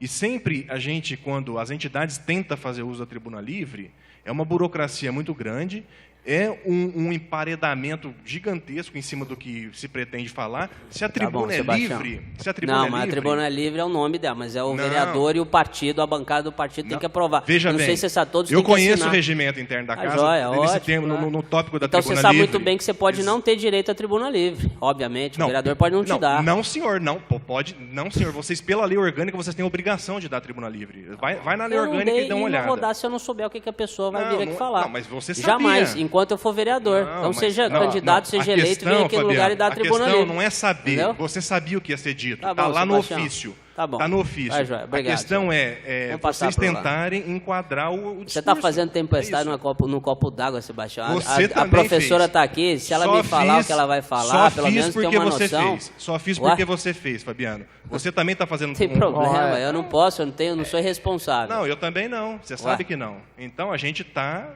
Né? No embate de contrários, é só obrigado. isso. Mas não tem problema nada nenhum contra a sua pessoa, viu, professora Iuna? E contra a vereança. Nós estamos falando de um instituto só da a gente casa. trocar melhor entender mais ou menos, isso, que eu tenho respeito aqui isso. com os colegas, tá? Só isso, sem problema nenhum, a priori. Tavares. Excelentíssimo vereador, presidente da comissão, excelentíssimo senhor secretário. Eu, particularmente, apesar de ser professor, venho da iniciativa privada, já fui piloto, já fui comandante, e não consigo compreender como algo não pode funcionar podendo funcionar. É estranho para mim, é algo que não entra na minha cabeça. Já que existe uma projeção, uma projeção matemática, uma projeção espelhada, uma projeção pode até ser, em certo ponto, preparada, calculada e organizada, o porquê que não existe algo técnico de reserva, uma reserva técnica. Eu, quando escuto esse debate, fico com a cabeça chateada, triste, ridicularmente afetado por uma solução simples. Por que não existe dentro da escola pública municipal uma reserva técnica de professor disponível não somente para a aula, mas para todo o andamento da escola? Eu não consigo compreender uma projeção sem uma efetiva solução. É quase que ridículo. Entende isso? Então, quando fala de professor substituto, eu detesto esse termo. Enquanto professor, acredito que todo mundo é professor. Todo piloto é piloto, todo comandante é comandante. Se o comandante não tiver amanhã na empresa, vai ter um outro comandante para pilotar o avião. Não vai ser um comandante substituto. O cara não vai se apresentar para os senhores da aeronave. Sou comandante substituto, hoje eu estou aqui porque o Marcão teve um piriri aí, eu que vou pilotar o negócio. Não existe isso. Compreendam isso como uma colocação para a resolução, já que o excelentíssimo senhor secretário abriu a isso. Criem uma reserva técnica dentro da escola. Se vai faltar 3, tenha 3. Se o cara não estiver dando aula, se o professor não estiver dando aula, ele vai estar exercendo uma atividade pedagógica para o bom andamento da escola. Outra sugestão sobre a segurança. Eu acredito que câmera sem controle não adianta nada. Então, o que acontece? É necessário reativar a ideia do Morandini, que há muitos anos atrás colocou o policial aposentado a serviço da comunidade. Para quem é mais antigo, sabia que dentro da escola pública estadual tinha um policial aposentado, como é hoje a atividade delegada para outros fins. Então, se coloque o policial aposentado como uma atividade delegada, já que é um cara extremamente treinado para a segurança, resolver essa situação. Câmera sem monitoramento não resolve nada. O que adianta mostrar depois no jornal da Clube, no jornal, sei lá qual jornal, o cara roubando? Nada. Porque tem que pegar o cara na hora. 3, 4 atos ilícitos resolvidos, acabou. Não teremos mais atos ilícitos dentro das escolas. Entendam isso como um apontamento.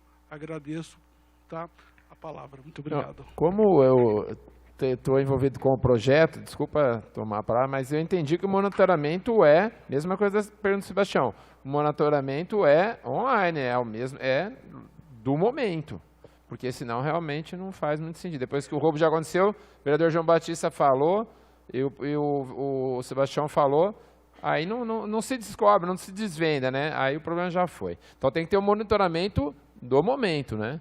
Realmente. Boa noite, eu sou a Luciene, eu sou mãe de uma aluna. Eu queria saber do secretário da Educação se ele já conseguiu um substituto para a professora do terceiro B, do Neuza Michelucci.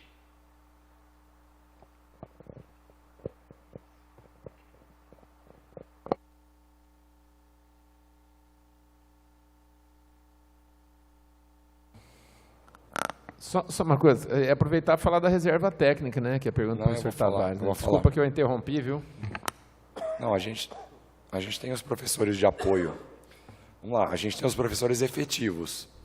No momento que um professor efetivo se ausenta da escola por mais de 30 dias, a gente cria um problema, porque essa aula está atribuída a um profissional e aí a gente tem que abrir um processo seletivo e contratar um professor seletista com um contrato por tempo determinado para substituir esse efetivo.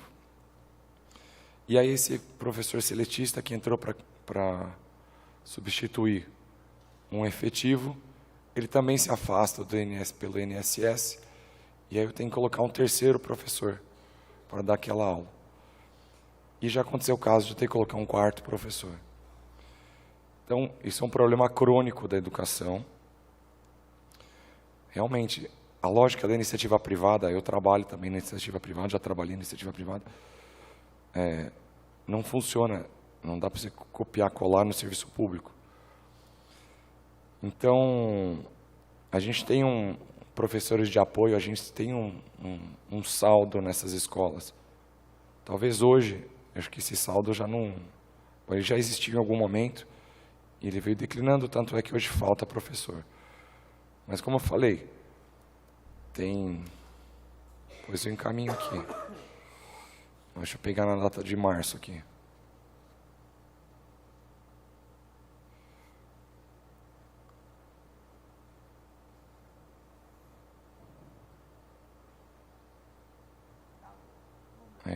Não, estou pegando a quantidade de professores, somando de cabeça aqui. Mas você pega aí 248. Você tem 200 e tantos professores afastados, com mais de 30 dias, hoje no mês de maio, mais de 200 professores afastados. Dava 2 professores por escola, só aqui. Só de mais de 30 dias, sem os outros afastamentos. Então, é difícil. A gente tem uma reserva, mas essa reserva, sabe, não tem funcionado dessa forma. E total de afastamento. Não, então, é que esse é o total. É que nos slides tem um número maior, mas aí você tem que pegar aqueles que têm afastamento menor que 15 dias, aqueles que têm maior de 15 dias, maior que 30 dias, aí você vê quantos dias médios eles ficaram afastados. Tem alguma técnica para a gente apurar esses números, mas isso vai ser objeto de estudo, de encaminhamento de relatório. Mas sei dessa dificuldade. Bom, o vereador já esclareceu, realmente vai ter alguém para olhar. Eu acho que gasto de pessoal nem sempre é um bom gasto. Então, esse caso das câmeras, eu acho que hoje a tecnologia ela permite alguma coisa até às vezes mais eficiente do que você deixar uma pessoa em cada escola fazendo esse turno. Até porque para você ter um posto, você precisa de 4 pessoas trabalhando em 12 por 36. Então, não é uma pessoa trabalhando toda a noite. Então, é um posto, 4 pessoas para formar um posto de 24 horas. E, quanto a mãe do aluno do terceiro B, essa informação só consigo passar amanhã, porque a gente tem feito algumas atribuições, foram feitas bastante recentes. Perdão que eu estou ficando cada vez mais sem voz aqui. mas eu vou conseguir ver essa informação amanhã. A gente pega os seus dados para informar. Se a gente não tiver, se esse professor não tiver solicitado adiamento de perícia ou de posse, esse professor deve ser contratado nos próximos dias, porque hoje o prefeito homologou o processo seletivo, que deve ser suficiente, aliás, que será suficiente para todas as aulas, exceto arte e educação física. Então, como essa aula não deve ser de arte nem de educação física, esse professor deve, se não estiver já atribuída essa aula deverá ser atribuída nos próximos dias, porque já temos autorização para fazer essa contratação, tá bom? Então, eu assumi o cargo há 40 dias, mais ou menos. Entrei com aulas para serem repostas, calendário a serem definidos, professores a serem contratados, escolas a serem reformadas, escolas a serem construídas e em outras demandas. A gente está trabalhando 12, 14 horas por dia para atender o mais rapidamente todas essas demandas. Me preocupa, então, só voltando à questão do calendário, a gente, por uma última vez, que eu até acabei não mencionando, eu gostaria muito que as crianças tivessem a menor quantidade de sábados possíveis, porque é justamente para repor essas aulas, como a do seu filho, do terceiro B, que provavelmente não teve aula até hoje dessa disciplina. Então, eu ainda tenho um calendário, além do calendário de greve, eu tenho um calendário de aulas que não foram atribuídas. Alguns falam de 6.000 horas, outros 5.000 horas. A gente acha que é uma quantidade menor, porque a gente já estancou uma boa parte disso. Mas eu preciso de um espaço no calendário no segundo semestre para repor essa aula com qualidade. Eu sei também que não é repor dia letivo, é repor aula, e cada conselho de escola poderá determinar como essa aula vai ser reposta, melhor reposta de acordo com as características dessa comunidade, tá? Eventualmente até acrescentando uma sexta aula, se é o caso, o que melhor for definido, aí a gente vai acolher, tá bom? É isso. Bom, eu agradeço então mais uma vez a presença dos vereadores, membros da Comissão de Educação. Você queria fazer uma colocação? Não. Oh, perdão, não entendi, desculpa, eu não entendi. Eu só queria fazer uma pergunta para tentar entender, mas, por favor, nem precisa ser uma explicação tão profunda. Há poucos dias, conversando em uma certa escola da rede municipal, e a pessoa que naquele momento ocupava o cargo maior, vamos dizer assim, falou: tem dias que na minha escola faltam 9 professores, o que eu faço com 9 salas de aula? Eu falei, 9 professores? 9 professores. Aí, isso é um fato, né? Com certeza não acontece de uma forma sistemática sempre, mas essa questão que foi levantada agora há pouco sobre substituto, não substituto, de que forma seria, o nosso diálogo aqui adiantou. Mas eu pergunto para o secretário, só sim ou não, e coisa bem exata.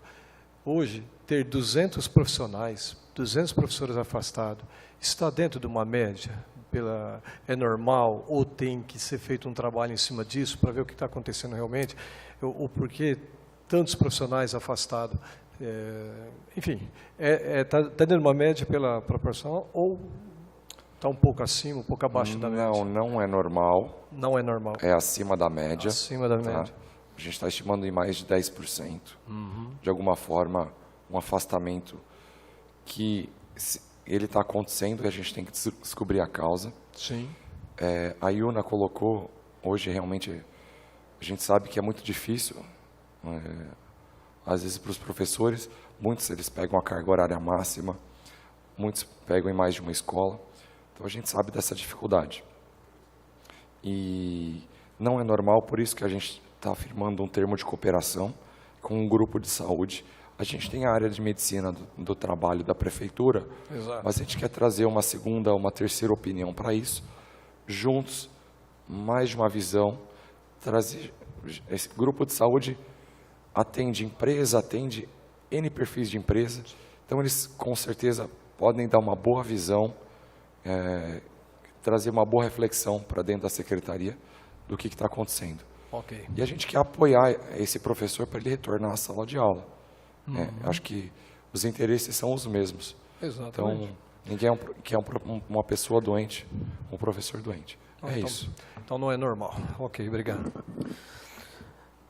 No setor privado é de 1 a 1,5% é o absenteísmo. Setor público, setor crítico. Sim. Ótimo. Bom, para resolver isso, tem que melhorar o ambiente escolar, fazer as reformas na escola, melhorar o ambiente de trabalho, sim.